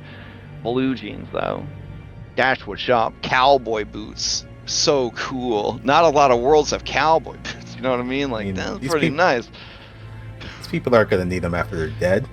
Just kill them, send them to the parade, and we got our own fucking Macy's parade. Nice. The whole melting pot thing, that was the whole reason I made a guy from the 80s, because I just thought it'd be funny, and it just kind of stuck around. Yeah. I'm a huge fan of multiversal type adventures, so that was a big appeal for me with this adventure. Yet it conflicted with my desire to kind of keep things a bit more grounded. You know what I'm saying? So like here I am saying like, yeah, it's multiverse, like anything can happen, loxodons and all that kind of stuff. But like I didn't want that in the game I was running. So I did feel a little fantasy racist, you know what I'm saying? Because I was like, I really want to keep the races like pretty grounded to like humans, and then if something happens like Dusk Elf kind of thing, because like, I mean, no offense to the furries, but like the only furries I want to see in my gothic horror are werewolves. You know what I'm saying? Like I don't know. I want it to be, I feel like horror hits better when you are more grounded, right? Like a scene that sticks with me forever is Dawn of the Dead, right? The remake of Dawn of the Dead that came out in like the 2000s or whatever. So the girl's taking a shower. She doesn't hear the carnage that's happening outside with the undead and all that kind of stuff. And then she steps out of the shower and the camera cuts to her feet on the bath mat, right? And you see her wet feet touch the bath mat and she wiggles her toes, right? Because, it feels weird on the bath mat. And that is designed, right? That shot, not to appease the foot fetishes, but it's designed to make you like in the scene, right? Because like you know what it feels like to step out of the shower onto a bath mat, right? So now you are in the scene, and now immediately after she gets attacked by a zombie child in her own house while she's like fucking naked except for a towel, and you feel that vulnerability, you feel that fear better because they took you into the scene with that tactile sort of familiar sensation. So like the more familiar you can make the base, right, like the easier it is to kind of keep that scare going. As you guys became hideous monsters, and as you guys gained more and more superhuman abilities, the blood of heroes, you know, getting over broken bones in a matter of days, like it became less scary, right? Because, you know, it was less believable, right? It was less relatable as your character became more and more superpowered, or more and more draconic, or more like a giant. It was a little bit harder to kind of feel that same connection to and that same fear, and that's the main reason that I wanted things to start as basic bitch vanilla as possible, so that we could keep that going for as long as possible. Yeah, I think you had mentioned, or someone had mentioned it at some point, where it's like early, I mean, it's from the nature of D&D, early levels you're weaker, underpowered, all that stuff, but then the power creep starts happening as you go up and up in levels, and things become less dangerous overall, and different threats become more prevalent. And it's like, unfortunately, like, yeah, it starts off as, you know, horror movie and vulnerability, but then it just kind of goes into supernatural in a sense. So, and also like the monstrous races, they were all kind of evil. They were all playing for the other side, or unless we got powers, then we started transforming into those things. So I think it was good to kind of keep that as far as possible, unless you wanted to take a certain path to get it. I don't know, that's just my thoughts.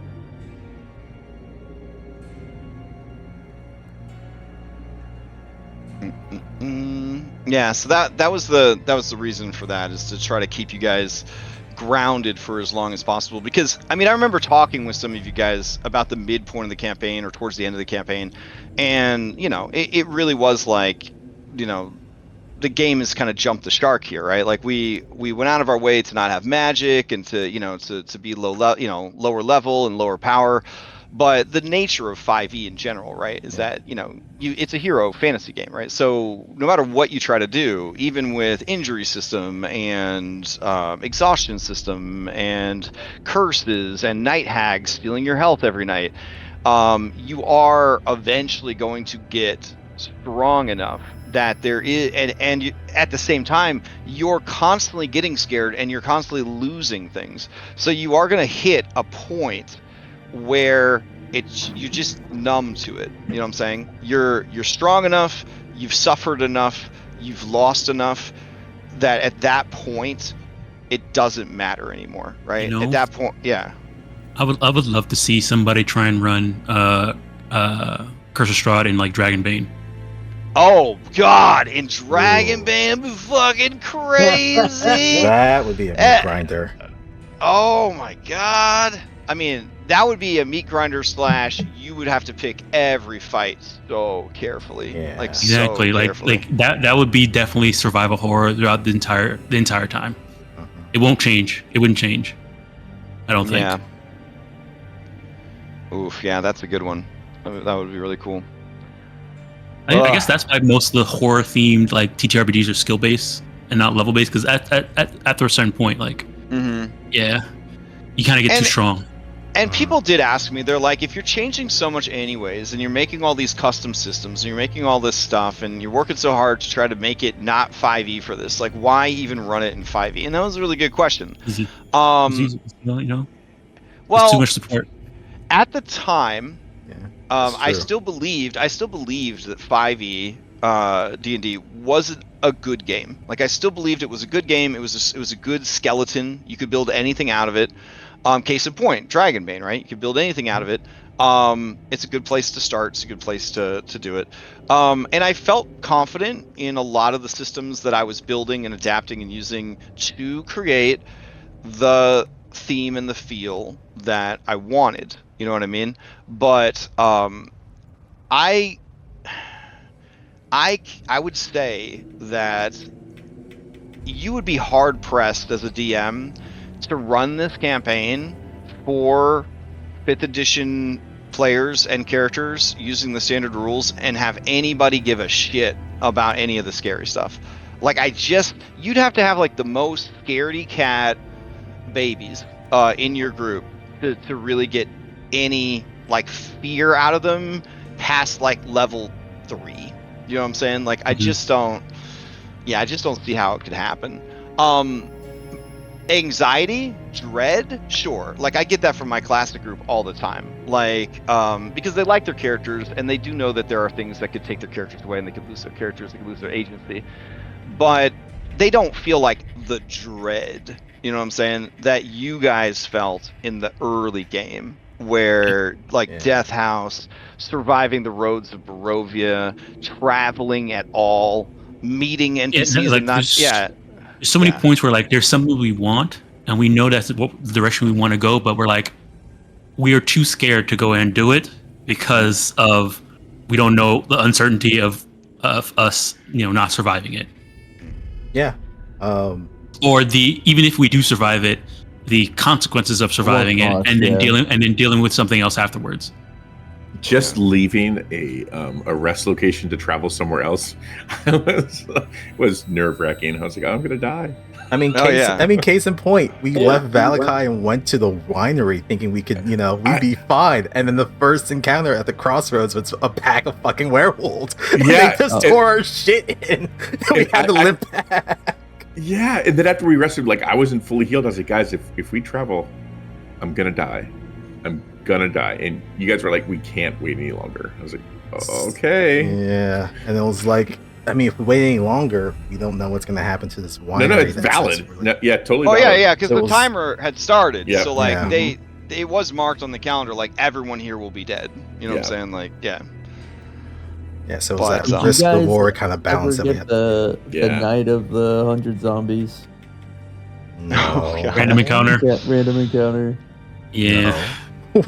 What happened there? Best encounter. Oh my god. Well, it was exactly as Red Box.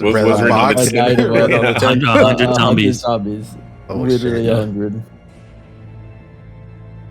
Now, are we talking about like regular zombies, or are we talking about like the Barovia ones that just split apart when they're busted open? It was it was Strahd. Yeah, Strahd zombies. Yeah. Strahd zombies. Shit. Yeah. And here's the shit of that encounter. Okay, so they had banked a Strahd encounter that they didn't know about. They had banked a Strahd encounter that they didn't know about, and so the encounter was Strahd follows the party unseen, studying them and if need be testing them. So then 100 zombies show up, right?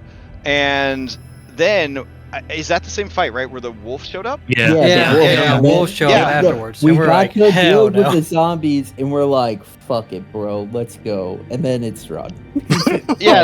So then a big ass wolf shows up with a bunch of other wolves, and the party's been dealing with werewolf shit already, right? No, we were looking for werewolves. Remember? Oh yes, we were looking for werewolves. We were literally out we were looking for werewolves to get the heart. Find werewolves to get the heart. We were trying to find a heart so we can save. Oh man, what's her name now? The little girl. Not Philomena. It was Minadora. Minadora. Yeah. So we're trying to find a werewolf heart. We were fighting a bunch of zombies, and the wolf just shows up and watches us while we're fighting all these zombies. And we're like, "The heck is this wolf doing?" It has to be the werewolf. And gotta be the werewolf. We are beat to shit. And we're like, but we're fucking here, so fuck it, let's go. And it was Strahd. And we got our ass beat. Weapons, a bunch of bats, takes out all of our camping equipment and destroys the we never financially recovered from that, dude. Yeah. Then afterwards, they're kind of like Robin is like rolling them inside checks, rolling them. She's like, would it be weird for a wolf to vomit a breath weapon of bats? And I'm like, yes, Robin, it would. And then she's like, So, do you think after all these checks, I might think that that's Strahd? I'm like, I'm pretty sure you would. So then she's like, "Whoa, boss, time out, you know, kind of thing. And then, you know, she explains like, "Oh, well, we're looking for werewolf hearts, blah blah blah." So like I think it was like the next night, he shows up. No, it was the same night. Night. He was like, "I'll be right back." He said, "Don't worry, fam, I'll be right back." Take a short rest, and he's back. Yeah, so I think you guys probably know the werewolf that he brought back to Daybreak. Yeah. Werewolf. Yeah. And so we rip out her heart. Okay, her. Yep. Yeah. I was thinking it's like either you it's a probably meal wanted us or to it's save her. It's a little bit. The worst part too is that as soon as we rip out the heart and we have the heart and we leave, we get a random encounter with the werewolf saying, "Hey, we're looking for this werewolf," and they're by the. And we're like, all of us are like, we all lied. We haven't seen her. Yeah, we all do the puppet meme where you're like, side eye, we'll let you know if we find anything out. Mm-hmm. Damn. Yeah. I mean, she was chaotic evil, so can't fault her for that. Yeah. I mean, we didn't know anything. We just hey, it's a werewolf. We need werewolf heart to save this little girl. So werewolves are evil. We do. We 100% do, but we were like, fuck it at this point. We were so beat to shit. And one of the weird personality traits of Strahd is that he considers himself kind of a jokester, like a prankster. So like he thought this would be hilarious to take like this important werewolf leader who may or may not, you know, like lead to the unification of the werewolves against him, blah, blah, blah, right? And set her in the hands / path of the party, you know, just to see what happens. So like when you guys killed her, there was like this amusement there of like, well, now they're fucked. There's no way the werewolves are going to work with them, kind of thing. Which was like a big part of his character. There's actually a lot of like raw encounters in the castle with like just Strahd pranks, essentially, like traps and stuff that he built not to kill people, but just because he thought they'd be funny, which is such a weird aspect of the character. But in the second novel, it kind of like hints a bit more of that sort of, you know, trickster kind of jokester vibe where the jokes are really only funny to him, kind of thing. Yeah, so I don't know, like Lutherian babies, you know. Another thing, like, you know, that kind of goes with that vibe is just at dinner, just straight up being like, "Oh, you want to leave? Yeah, that's fine. I'll help you go. It's fine. We'll get you out of here." Knowing that by the time he invited you to dinner, you would not take that offer, you know what I mean? But like loving the fact that he could pat himself on the back and be like, "Look at how benevolent I am." Yeah, I offered to let them leave. So now if they stay, it's everything bad that happens is on them. And then when you agree to stay, his respect level goes up huge, right? Because he's like, they're just like me. They're just like me. They chose suffering. They chose the harder path. It happened to anybody. Justifies. Yeah, right. Oh man. So yeah, that was yeah. Oh. I guess that brings up a question of like some of the important NPCs. What'd you guys do with like Van Richten and Esmeralda and yeah. Well, man, don't mention Esmeralda. You're not gonna be happy. I mean, you mentioned Esmeralda a couple minutes ago about falling, and I'm like, wait, what? What happened there? My first character died, and Crash let me play Esmeralda as my second character. Oh. And she fell off a mountain twice. Oh, twice. And she was so good at athletics. She's so good at it. And if you've played with Remy, you know that he's very lucky at rolling dice. So this was like so absurd to see the dice rolls on this character that he was playing. Like she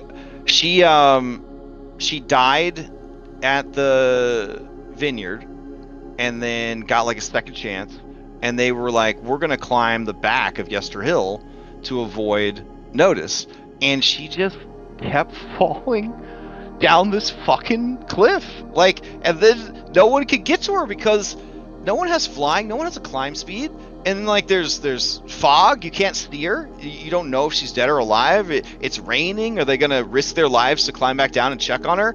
And so she tries to climb back up, falls down again, and just bleeds out. It's awful. It's awful. Yeah, one of the most iconic D&D NPCs of all time just fell and bled out. That was how they died. Our Esmeralda pieced out. Wait, hold on. Yeah, I think I hear Jeremy Crawford crying in the background somewhere. I got her to take my companion with her so that she wasn't stuck in Barovia.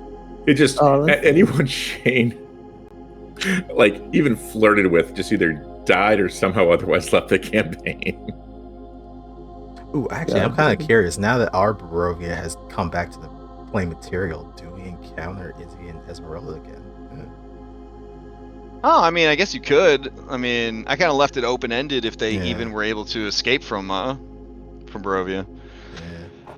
But Tiernan would 100% invest resources into seeing if Izzy was still alive. But so I guess like epilogue-wise, what is everybody like? What happens to everybody's character?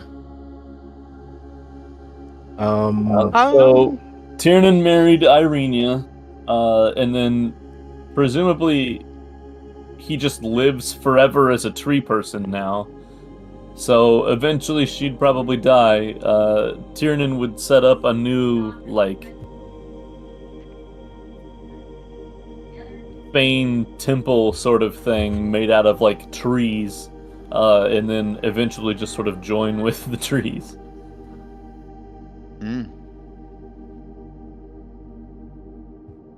I think, well, Darius, he joined with the Order of the Feather with Mardikovs. And I guess as a were-raven now, it's just kind of protecting Barovia from the people who are very interested in this new place that has gone through quite a bit of shit. So he's just kind of living as a guardian. I see. I think that'd mostly be it. Okay. So Shane basically made Kresik his home, and Dimitri, the burgomaster there, became his kind of surrogate father, and he just really kind of bonded with these guys who are all werewolves, and Shane isn't, which is odd, but they're bullet bros basically. So just kind of tried to continue to be a hero, helping the abbot rebuild. And he got an offer because he ended up taking an oath during the campaign of becoming a paladin of Argynvost, pledged his life and service to the Silver Dragon, and then got kind of released in death as they went on to fight the Blood War now that Barovia was saved. And he was offered to join, and instead he decided to stay in Kresik and help the remaining people that were left behind. And man, all these heroes. It definitely wasn't that during the campaign. I tried so hard to run a good campaign, but all y'all just thwarted me. So I think for us, when we did Vampire, the thing, and Strahd was like very weak but free.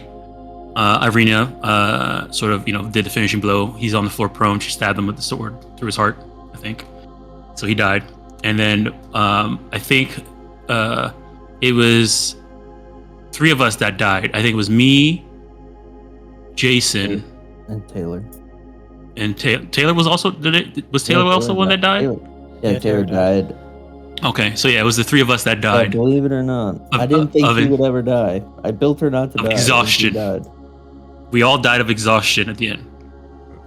Like we did our final thing and was finish the fight, fall over dead. Took our turn, ended our turn, got that last level of exhaustion, and then went down.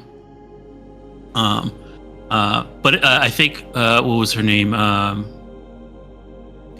gnome. That was one of Scotrick's old PCs. Oh yeah, she was great. I think she was Eloise. Eloise, the cleric. Eloise. Yeah, Eloise the cleric. Her and Barnabas. or Barnaby. Yeah, the druid. Barnaby. The druid. They rezzed, revivified, or something like that for the few of us that died. I think all of us that died. Well, I chose this. Oh yeah, Taylor. Heaven. Yeah. Taylor decided to stay in heaven instead of going and seeing Taylor Swift concert that we promised. Don't worry, Taylor Swift will go to heaven eventually. Yeah. Well, she got a cool elf heaven, you know. Yeah, she did. Yeah. And now finally able to be with other elves and stuff like that. But No, yeah, I mean, I was given a chance to go back to Barovia, and I was like, no, I'm good. It makes sense. Yeah, I'm shocked that all of us that could have possibly had a chance to leave all stayed. So we the stones still had the power of the land in them after we were sort of finished, because our ritual just took all the power from the land and put it inside the stones. So the land didn't have any power anymore, and Strahd didn't have any power. All the power was inside the stones. And once everything was done, we gave the stones to Irenia to say, "Hey, do what you want with Barovia. We're getting out of here." Oh, you guys left. Yeah, we left. We went back. Anne went back, and Robin went back. I think Jason decided to stay and to help Irenia and also guard the Amber Temple. Right, Darby? Yeah, that's right. Yeah. What happened to Wayne? David stayed. Yeah, no, Wayne stayed there too. Wayne stayed too. Well, I don't think Wayne died. He was just really beat up as a reincarnated as an elf woman. Yeah, I don't think Wayne died. Yeah, I forgot about that. Well, they had to reincarnate him because, like, 3 seconds into the fight against his dark power, his dark power, like, just iced him. It was just like, fuck you, boom. Yeah. Damn. Yeah. Oh man, I felt so bad for him. I was like, don't go in that room with him alone, and he goes, and oh man, it was so bad. And Juanito, I know you said you left Anna's thing kind of open-ended. I will say that there's an Anna out there somewhere. It's probably not the same as the Anna in this campaign. It depends on if she remembers a lot of what happened. If she didn't, and she definitely wouldn't be accepted by a dark power. And I want to say fuck our stat array, because that kind of determines the way our characters were. We discovered there's not a great stat to put a 3 in. Yeah. Well, in 5e, there's a save for every stat. I think in Pathfinder you can get away with it for sure, because your saves are only on 3 stats, and I think that's the worst part of having a 3. Is that there is going to be that one save. For example, intelligence saves against a biblical angel, where it's just like, what are you going to do? Or will saves against charm and dominations. Yeah. We didn't have a 3, but we had a 6, and I mean, it's definitely not as bad as a 3, but it's still pretty bad. Look at this man bragging. I'm not bragging. I'm just saying that I'm saying I empathize with you, even though you had it worse. Yeah. That's what you guys had it worse. Yeah. I literally spent all of my ability score improvements to up my dump stat because it was because you realized that in a game where they actually keep track of encumbrance, like you had an option of like holding a weapon or wearing armor. Reed literally had armor, a weapon, and a rapier, like a rapier and studded leather, so like super light stuff, right? He had those 2 things on, and like a couple of small other things, and that was it. Like he had basically nothing. People had to carry everything for him. So every time we lost a freaking wagon, which was so awesome, I just cried a little inside. Yeah, I think the majority of our party dumped intelligence, and when we got to, that's why the abbot was literally our kryptonite, because there was intelligence save or you can't play the game. We all dumped charisma. Intelligence save or you couldn't acknowledge his existence. So you could still play the game, but it wasn't very fun. I mean, it wasn't very fun. As he slowly kills us. Yeah. As he slowly kills the 2 people that did make the save, like. Yeah, the 2 people are like why aren't you doing anything? Like, why aren't you helping? Why are you just standing there? And they're like, I'm in a lot of pain and I don't know why, as they're just being irradiated to death. Like, yeah, it was horrible.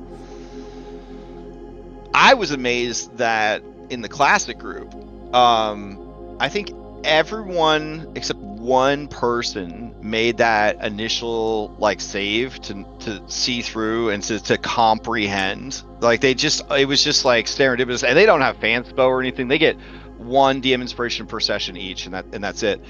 Because they've got healing word, right? They don't need anything else. But I was like amazed. I was like amazed that they all made it, and then they just like dumped on them. They just dumped on them like everything they had, and even then it was so rough. It's still to this day the toughest fight that they've had in that campaign. Is it a lingering save that they can repeat, or is it just one time and that's it? I believe it's once you could acknowledge his existence, which still fucks you up. Right. You don't have to make it anymore. Oh, and then you lost intelligence when you did see it or something. Oh yeah. It was real bad. Yeah, it was real bad. Fucked. Yeah. And so that group got his blood, which they then used to fix the broken minds of the people who got fucked up by the fight, because they brought Dimitri with them.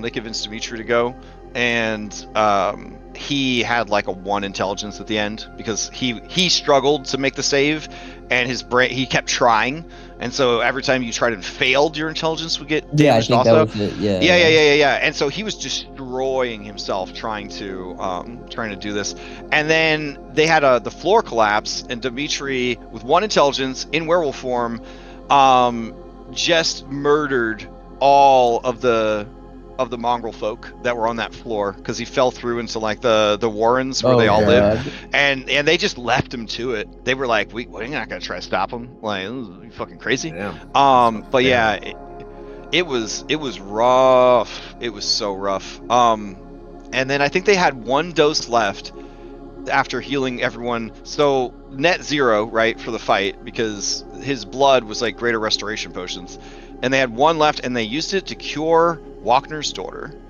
Wow, what a guy. Yeah. Which I really didn't have too many benefits in the game because they had killed Wagner, so it's not like actually keep rewarding them for anything. Oh no, guess not. Yeah, but they did. But then Wagner's daughter, same age as Dimitri's daughter, who died, and so then they adopted her, and then they were like super happy that they had like a replacement daughter or like a surrogate daughter kind of thing, and that they had stood up to the abbot and all that kind of stuff. So it did have like a happy ending. But when they made it to the Amber Temple and were dealing with Xanther, I was like, well, good thing they've got that, that angel blood. And then they were like, no, we don't have angel blood. We used it all. I was like, oh, right. But then the bard is like, the only spellcaster they have is a bard. She was like, good thing I took greater restoration with my magical secrets. Wow. Right, yeah. That? So then Thought, who they ran into at the temple, because since they didn't get him as a random encounter, he was still looking for his flying book to go out and find adventures. He was like, great, we just need some diamond dust. And the party like turns out their pockets. They got no fucking money. They got nothing. So he's like, I think there's some diamonds in the vault. So they had to go and like go back out and deal with the Amber Temple again to get diamonds out of the vault or whatever. So they did actually bust open, and there was of course a guardian inside the vault, and it was just chockers with treasure that you would never need in this campaign. It was just full of like money and coin and again useless treasure that you wouldn't need in this campaign. But it did have diamonds, so they were able to do that. They just try and talk to him, get people minded. Yes, exactly. And then of course the bard's worst stat and save is intelligence. So she got up and she did have to use her inspiration for the session to re-roll, and then that was it. Like she just had that one chance to like get in there, and she failed the first one, she passed the second one, and was able to cast greater restoration on Xanther. But For some I guess- reason, yeah. What track are they on? Is Classic on to like what ending? Like what are they looking at? They're big good guys, and we talked about that in the vodcast on Friday. That it's easy to be good when it's easy. Do you know what I'm saying? Yeah. So they're doing the same thing as that Daybreak is doing with like, the ritual and going and killing Strahd. Mm-hmm. Okay. But I will say, like, the whole vampire first and then Strahd just being inactive the whole time toward the end, that probably really helped. Yeah. Oh yeah, that's money. That's definitely that's definitely the best way to run it. I would say like as a player, and I'm not a player enough, but as a player, I would wonder if I would be a little disappointed that Curse of Strahd I didn't actually get to fight Strahd. No, not disappointed. No, I'm not disappointed. But the source material, Dracula, right? They roll up on him in his coffin and they stake him in his coffin. Do you know what I'm saying? So like, it's actually kind of poetic to weaken him when behind his back, and then kind of pounce on him when he's weakened. Like it do make sense. It do make sense. I gotta say, nothing more disappointing than like getting terrorized by this guy this whole time, and then you get him on your team and you got discount Strahd, bro. Like, yeah, that's true. They were beat up so much when he was every fight. Like, I don't want to say he was fucking useless, but he was getting close. It was bad. Like, I mean, again, like all of his stats go down by 5 when you break all the bindings. His AC goes down by 5. He loses like so many of his abilities. And then when your stats go down, you also lose your spell DC, right? And then part of that ritual is that he also gets exhaustion. And so he had exhaustion on top of that. So his spell DC went from like a 23 or 24 to like a 15 after you. Bad. I was like, bro, why are you here right now? I mean, he's here because he wants to kill Vampire and break the curse. But yeah, I mean, it was sad. It was really sad. Strahd was just being carried by everybody, and that was what was interesting to me, is that at any point they could have just turned on Strahd and killed him because he was just a fucking mess, But I kind of liked it because he's this incredibly narcissistic, like selfish, monstrously cruel creature that has any number of times abused people, abused his power, been a bully, that kind of thing. And then here he is, just completely laid low by choice, gambling on this because that's how desperate he is to not have to do this anymore. Like when I said Rahadim in the blender, like I thought he was gonna be pissed, and he's just like, fuck it. Like, yeah. Like, yeah, like. Well, you gotta remember, as someone that's having to do this over and over and over again, I mean, how many times has he lost Rahadim? You know what I mean? Like, how many? Yeah. Like, it's at a point where it's just kind of like you guys, right? Where you get to a point where it just stops affecting you. He's kind of at a point where it's like, I'll do anything at this point. I'd do anything to have this be over with. Yeah. But that was how I approached Strahd. I know that, like, that was one of the big things when I was prepping the campaign, was like, how is your Strahd going to be? Like, who is your Strahd? Because there's a lot of people that they just run him as like Homelander, you know what I mean? Just like a bully who, like loves lording his power over people. Look at how cool I am, look at how smart I am, look at how powerful I am. You suck, you suck, you suck. Thinks that they want to have a successor. But then their narcissism won't allow that to happen, and so they fuck over their successor and betray them before it can actually take effect.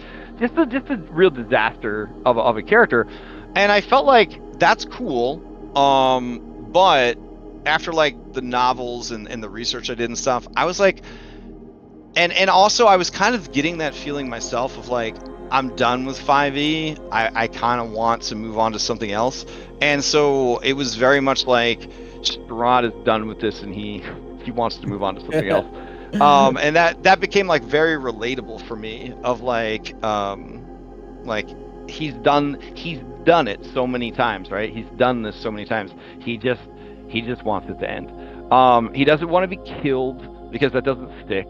He doesn't want to be defeated because that doesn't stick. He wants it to end, one way or another. And the torturing and processing of all these adventurers is trying to find people that could carry his -7 to your spell DC ass up that mountain. You know what I'm saying? And that's really what my Strahd's motivation became, was more like, I'm going to make heroes. Like, I'm going to take raw material and break it down, and I'm going to make the heroes that I need.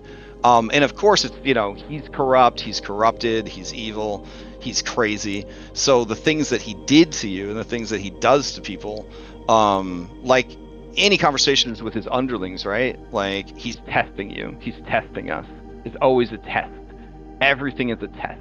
Every question he asks, everything he does, everything he asks you to do, everything he doesn't do, it's a test. And so that was kind of the Strahd that I was going for, is this individual who is just tired of the normal run-of-the-mill, like, we're strong adventurers, we're going to free the land, we're going to kill you, because you're not going to do that. It's just going to happen again and again and again. So I kind of seized upon the idea that my Curse of Strahd game, the hubris here, my Curse of Strahd games will be the real final Curse of Strahd games. Like, this will be the end of the Curse of Strahd. So that was my motivation for Strahd. But yeah, I definitely didn't want to run him as like horn dog, like gimme that redhead, ooh baby, I'll do anything for it. No, I liked it a lot. The whole I won her and I can't have her, and I know this because I've learned it 1,000 times, and this is my time to not fuck it up. Like, I thought it was good. And he still fucked it up, because when she went, because when she was with the abbot, he couldn't stay away, and so he went over and he was interacting with her, and then he let his guard down around her, and then she was able to kill him later. So, yeah, but yeah, I was very happy with my Strahd and how he kind of presented himself. In the classic group, they get so upset because they're just like, when they went to dinner with him and he was a gentleman and a good host and polite and listened, and he also was an asshole, right? But he wasn't like at all what they thought they were going to be dealing with. And then it kind of still has them off guard of like, what are we supposed to do? Like, they have the Sunblade, they got it early on. That was what was in Walkner's house. And so they got that pretty early on in the game, and they burned down the Gulthius tree in this huge pillar of flame, and it attracted attention. So Strahd rides up and he sees them there, and so Ismar kind of whips out the Sunblade cache, right? Because one of the players is playing as Ismark, and Strahd recognizes the blade, right? And because he's bound to the land, he's not hurt by the daylight or whatever, and he just was like kind of moved, you know what I mean? He's like, I'm jealous, because it would be such an honor to wield a blade of light against darkness, but alas, such a blade would destroy me. And then he just kind of flies off, and the party's like, the fuck are we supposed to do with that? I don't want to feel bad for this guy. This guy fucking sucks. You know what I mean? But like, that was the kind of Strahd, that was the kind of Strahd I was trying to present. You know what I mean? Is like, he's just full of regret. He's full of, could have happened to anybody, right? Like he wants it to be over. But yeah. One bad day. I know that we've kind of moved mostly on to Pathfinder as a server overall, but and all the support that those adventure paths kind of had, but the stuff that you had to do for this campaign, I mean, I think you've talked quite a bit about the levels thing that you had to do for Castle Ravenloft, and I guess some of the other maps that we were using from it wasn't Heroic Maps, what was his name? Benio's maps. Benio's maps, and the whole package of that was I mean, that definitely made everything kind of a lot more immersive.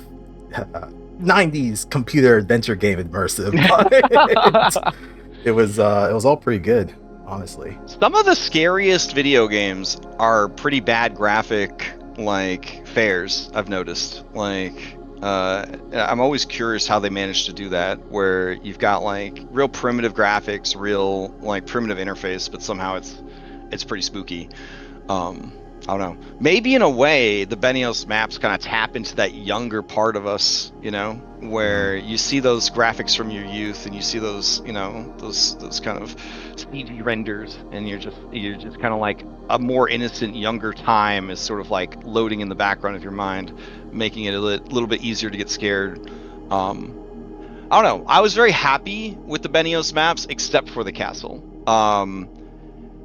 Heroic Maps really saved my ass when they released their version of Castle Ravenloft, because it was absolutely phenomenal. And then I don't want to talk about how much time I spent trying or learning levels, and then getting I think it's like 14 floor map to actually function at the size and the scope that it was at for Castle Ravenloft.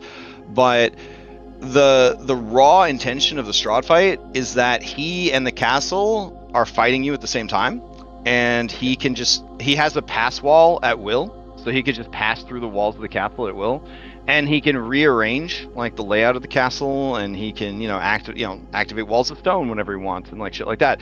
Like that's the raw take, is like, you try to fight Strahd, he's not gonna sit still and let you beat on him. Like, he's gonna just drop through the floor and then summon minions. And so a fight against Strahd is a fight against the entire castle. Like, he's gonna lead you through traps, he's gonna lead you through deadly encounters, he's gonna keep weakening you and weakening you and weakening you, and trying to kind of snipe you off like one at a time, sort of thing. And I can't imagine trying to run something like that one small ass room at a time, which is what the Benios maps Castle Ravenloft would have had us doing. So I was happy to have that for the final battle for Daybreak. So how would that have worked, since our final confrontation was in the Hall of Bones? Would that just nullified him being able to leave, or he could just still peace out, and that kind of nullifies the whole fight there? So fated location means that he's 100% gonna be there when you go there. So if you know the location and you've scouted the castle or whatever, it gives you like that opportunity to sort of plan, like, we know we're gonna face him here. But it doesn't like trap him there or anything. Like, he could still nope out. But it's like kind of the starting point for that. Like, for example, I think Nightfalls was just like on his balcony, like overlooking like the courtyard. Like, iconic, sure, but like, he ain't gonna stand on a fucking balcony for the whole fight, you know what I mean? Like, but if they had wanted to face him, that's where they would have encountered him to start that final battle. And if you initiate the fight there, you did get a special layer action for the entire fight, which was themed to the, which was no, just starting the fight there. Just starting the fight there. Yeah. So if you had started the fight there, you would have gotten a special action that would have kind of carried through the battle. So, well, congratulations, you guys played a absolutely miserable, terrible, horrible gothic horror campaign, and now it's over. Now it's over. Worst I guess campaign, my question, 1-star review. This is all trash. No. Oh, for sure. I do kind of want to ask. I guess the first question is, do you feel that it did deliver on the gothic horror, knowing that by design it was taking into account the hero system of 5e, and that you start dirt, vulnerable, afraid of everything, you get stronger and stronger, and then the things that you have to fear is more like loss of self, loss of purpose, loss of humanity, rather than, loss of limb, loss of life. So first part of the question is, do you feel that it delivered on that gothic horror kind of vibe of the slow degradation of the light and good, and like even when you win, it doesn't really feel great, kind of deal. And then, would you ever play in another Gothic horror game? So it definitely delivered on Gothic horror, and I don't know if enjoyed is the right. I appreciated that aspect of it. Would I ever play in another Gothic horror game? It would have to be like if it's just the same flavor, sort of Gothic horror. Like I've been there now. I've done that. But if it was something different, something unique in the way that this was unique, I probably would. I think I would too. In a Gothic horror campaign, but probably one that's I know is a little bit shorter. Because like with Gothic horror, like I feel like once I don't want it to get to the point where I get numb to it, and then it's like, oh man, and then I'm just trying to hopefully we can get to the end, right? If that makes sense. Yeah, like definitely. You don't want it to overstay its welcome. I don't want it to overstay its welcome. But yeah, I think I would do it again. I don't know if I would do it in 5e though. I definitely would want to try. Like this made me want to try maybe like Call of Cthulhu or something like that. I fucking love Call of Cthulhu. Call of Cthulhu that's a rough game too. That's the right system for running Gothic horror. I want this, but in Cyberpunk. Ooh, I will tell you, there people have been doing that. They're like on the Cyberpunk Reddit and on the Discord. There's been many people who have run Curse of Strahd in Cyberpunk. That's dope. That's really because cool. There's a lot of support for being a cyber vampire in Cyberpunk. That would be really cool. Yes, it delivered. And I don't know, maybe in a few years. Well, I've considered running Curse of Strahd using the Everyday Heroes rule system, which is like D20 Modern, but for 5e, and having it be an Isekai also, and instead going into more of like the comedy horror genre with it. It delivered on the meatgrinder aspect for sure, and I also contributed to that, I'm sure. It got. I was stopped. How do I word this? I stopped being afraid of things around like 9th level. Yeah, and that's about the right time to be strong enough. And the game changed at that point, and I don't know what to think of that. Would I do it again? Yeah, sure. I don't know if I'd play a character like this, but I would do it again. Well, I think it did deliver, like how you were saying, like it was really tough in the beginning, like super tough, and like to the end game, like the loss of self, like for Taylor, like losing Wayne, then Wayne coming back vampire crazy, and then losing Leo because of like her own mistake encouraging Leo. Like she kind of was at the point of like, why am I fucking here doing this shit? And then like killing Jenny, like this wasn't in the plan, you know? Like I think it delivered all the way through. Yeah, it definitely was about like, I guess, shifting the fear and the loss to adjust to, the power level, right? Because like there's villains that make Superman scared, right? Not because they could kill Superman, but because they're willing to take all the things that Superman values, cares about. You know what I'm saying? So like, there are ways, right, to make things scary and have stakes for stronger people, but there is still the breaking point, which I kind of like understood that firsthand because I'm not very good at reading, so I listened to audiobooks, and we were in a book club, and one of the books was called The Deep, and it is a Cthulhu style horror book or whatever, and it was on audiobook so terrifying. I was worried I was gonna have like heart condition issues. Like I was listening to this book and I was just like, Jesus Christ, you know what I mean? And like when you're reading a book, you can kind of like set the book down. You can be like, oh, hold on a second, right? But or if something's getting intense, you can kind of pull back from it, right? But if you got your fucking earbuds in, you're in it, you know what I'm saying? And the narrator just barreling along, and then it's like, and more scary stuff, and more scary stuff, and then it was, oh, it's so fucking scary. And it was honestly, in all of the things in my life, even the times when I was afraid for my future and my life in the real world, this was one of the scariest experiences listening to this book. But it was so scary for so long, and it sustained being scary for so long. At one point, I just stopped being afraid at all. Like I just shut down. Like, and I know for a fact that there were a lot of you in this campaign that you just hit a point where it just couldn't affect you anymore, and that was good, but also bad, right? Because it was a lot harder to get enjoyment out of the game because you were a bit disconnected from it. You know what I'm saying? And I don't know if that's how I ran it, or if it's like a survival instinct of the mind, right? Or what? But like I did realize that, you know, there's going to be a point for some of these people where they just are like, okay, whatever.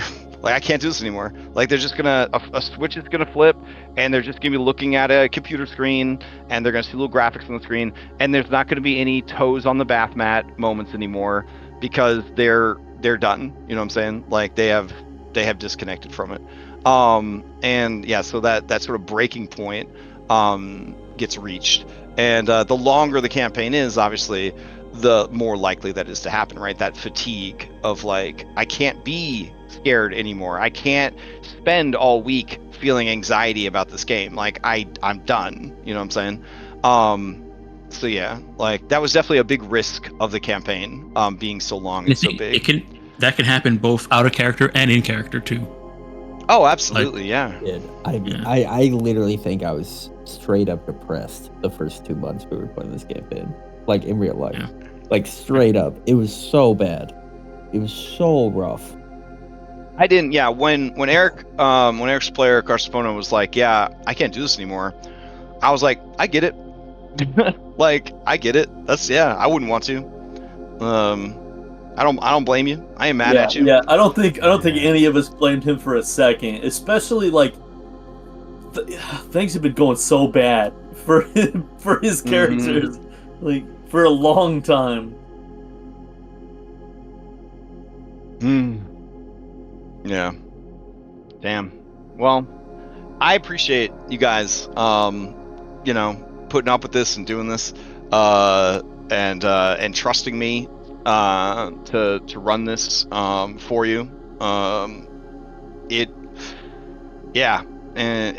was not an enjoyable experience for me. I'm gonna tell you that. Yeah, it definitely was not enjoyable. I was real into Pathfinder and this campaign for a very short amount of time, and I went and I got Curse of the Crimson Throne 2nd edition conversion, and I was like, yeah, more gothic horror. And then things really started to get like dark in this campaign, and I just put it in a little folder. I put the folder in my Google Drive. Yeah, I was like, maybe someday, but I'm gothic horrored out. And I remember watching The Fall of the House of Usher on Netflix, which was a great gothic horror story. And I just was like watching it, and I was like, yeah, baby, I get it. Like I was just watching all these characters, just terrible things happening to these characters, and you'd think it would only happen to the bad like the evil characters, but it happened to everyone related and involved with the evil characters. So much horrible things happening over and over again, and I just was like seeing like a dark mirror of like the Curse of Strahd experience, where I was like, I don't want to do this anymore. Like I'm tired. I'm tired of doing this. Yeah. That's why I was so excited for Kobolds, because I was like, we're gonna have some slapstick Grand Theft Auto Kobold fun up in here, and then such a palate cleanser. Yeah, and then it was like too early for a lot of people, and then I had to be honest with my own availability, and I was like, I think I just need like a Saturday that I could do what I need to or want to do, or nothing at all, because I'm tired in real life. Yeah, so that one unfortunately got set on the back burner. It's on the shelf. Look, on the shelf. I was looking forward to it too, but then so you saw the time, yeah. Me and Remy both had cool character concepts set up. Oh man, yeah. Someday.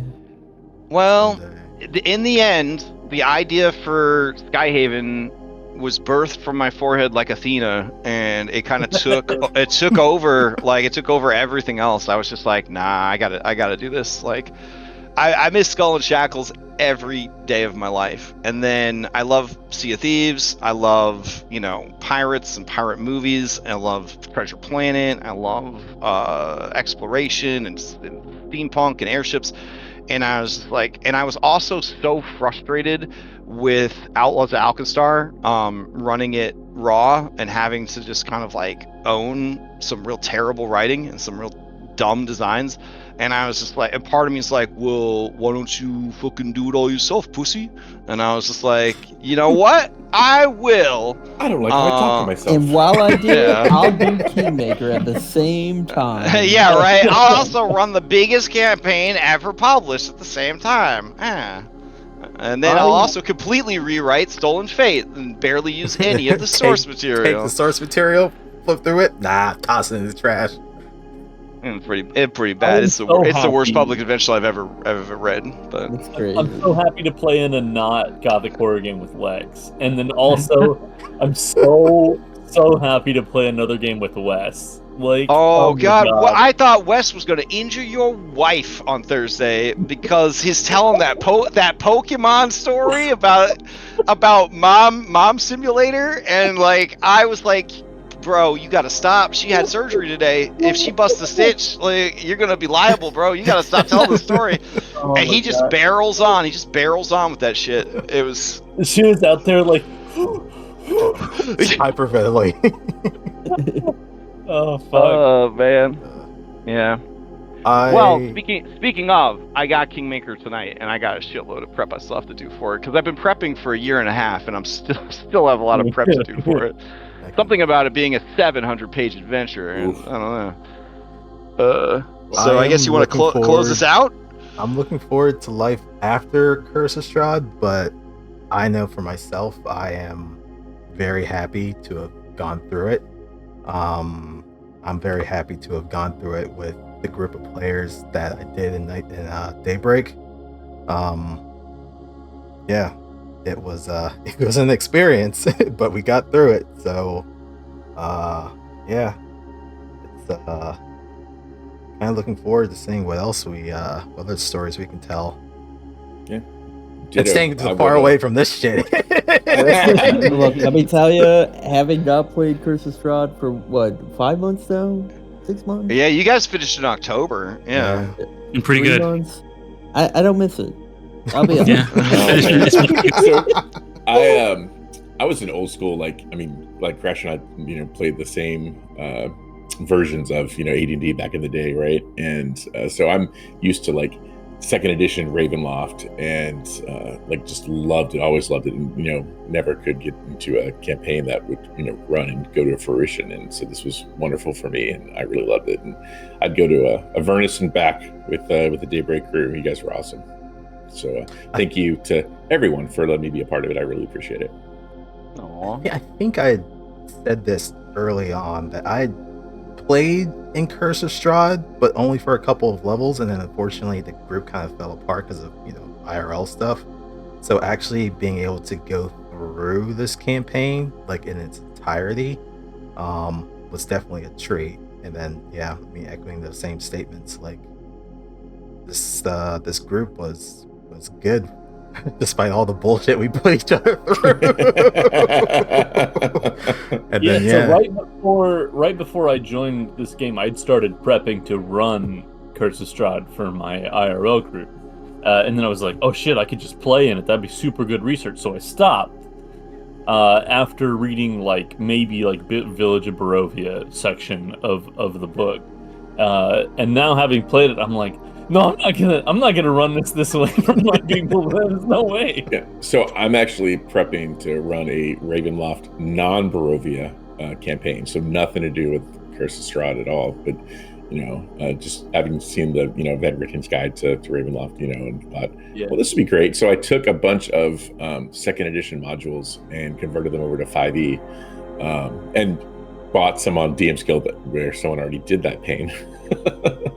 And kind of put a bookend, like, overarching theme and plot into it with a big bad and everything. And so it's very, reminiscent of second edition stuff. And Crash, I'll talk to you about, if we want to, advertise that and run that on the server, or how we want to do that, or I mean, if you want to run a game on the server, that's fine with me.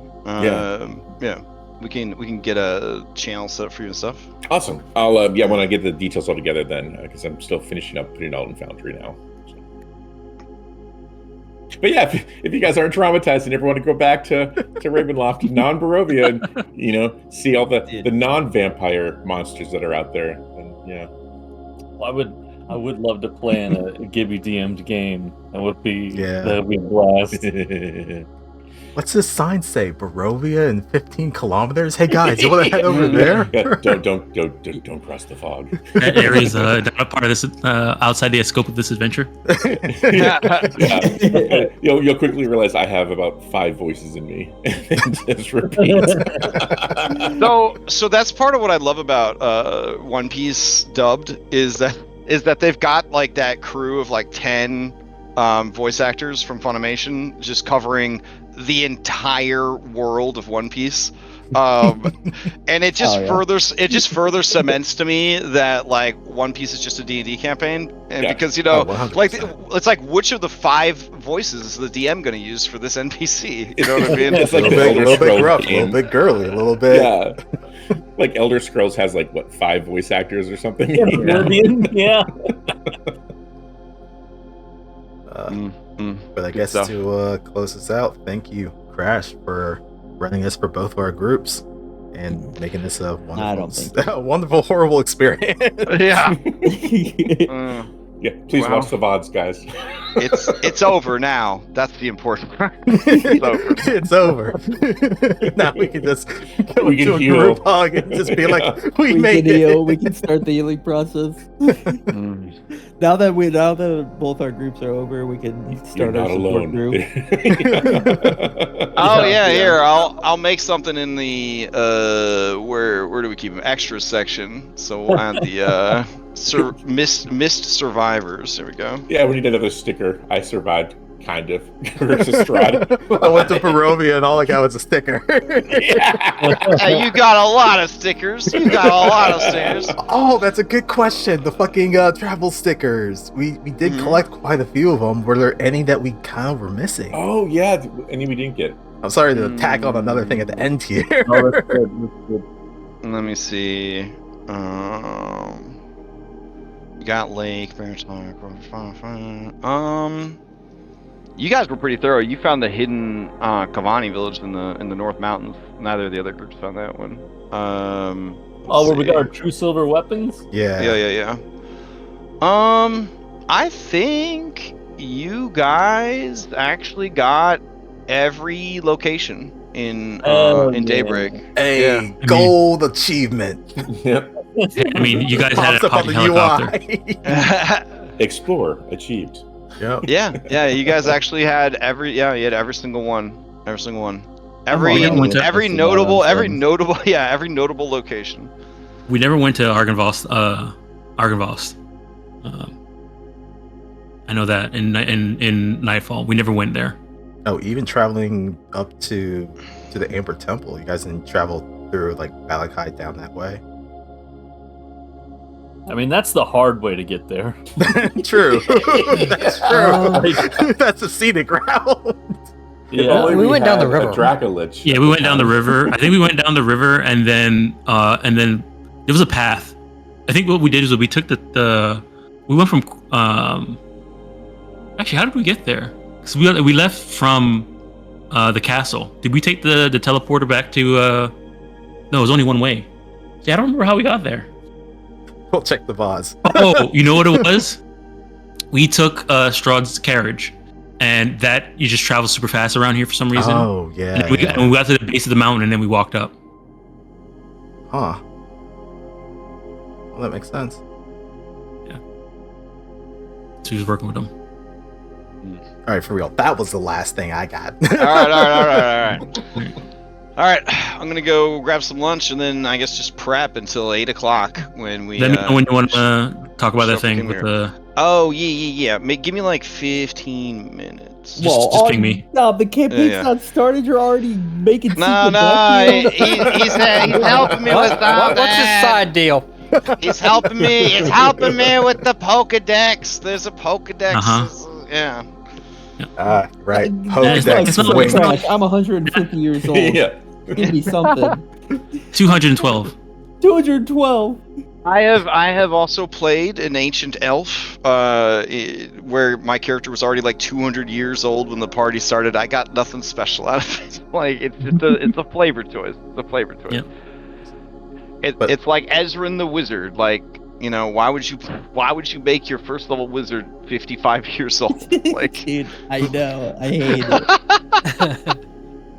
I got tired of, sweeping the stables, so I learned a cantrip. I'm a wizard now. No, but yeah, I gotta get an age progression of Victor. See what he would have looked like if he had lived to be an old wizard. I'm sure he would have had a big ass fucking beard. Long beard to his name. Probably looks like Ezran. That's Ezran right there. Literally, like Victor would go all in on the stereotype. Yeah, have the big pointy hat. Oh yeah, for sure. Yeah. And somehow pull it off. And so the confidence of loving old school magic that much. Yeah. It's like the kids that dress in 80s clothes today, and you're like, damn, pulling it off. That actually looks pretty good. You dress like a clown, but somehow you look great. It works. I respect that. All right. But I guess for announcements, you guys have Kingmaker at 8 Eastern? Yep. Okay. Are we doing the whole 30-minute before thing that you're doing for Oh no, we're doing straight up 4-hour session with a mandatory break at the 2-hour mark. So all right, perfect. Yeah. So game starts at 8. Mandatory breaks are dangerous. So I've heard some people fall asleep during those mandatory breaks. Well, you know how I feel about breaks. I think breaks are dumb, but a lot of players apparently do appreciate having breaks. So I don't know. I always like to just lay down and then. You can't not lay down. You can do it. Don't close your eyes. It happened once already. Don't do it again. But I'm so tired. You lay down. It's like our king fell asleep. Just play an air horn. Well, I'm not the king. I am not the king. That's not me. And then I don't think we have anyone that wants to be the king. True. It's going to be interesting. Then you got Stolen Fate starting on Monday. Also, Stolen Fate on Monday, Kingmaker tonight, in our normal game schedule, which is a ton of games. We almost have a game every day. Almost have a game, and it feels good that I'm not the one running it every day, but we still have a game almost every day. The 2020 years were rough. The 2020 years were rough. 7 games a week. That was a rough time. You were going in. You were going hard. Yeah. Living in a fantasy world instead of a broken real one. It was a pro strat. So, all right, I'm gonna go. And you guys are free to continue to discuss the campaign as long as you like. I did make you a little chat group on the extras tab if you want to continue it there. But again, you guys were amazing. I appreciate the trust that was shown, and the patience, and the endurance. Absolutely legendary. I would have been there with Carsophone. I would have been like, yeah, so I don't even have an excuse. I just hate it. I'm leaving. So yeah, like it's all good. So thank you guys. Thank you for running. And I guess thanks everyone for tuning in. Catch you on one of the other games that come on through the server later. There you go.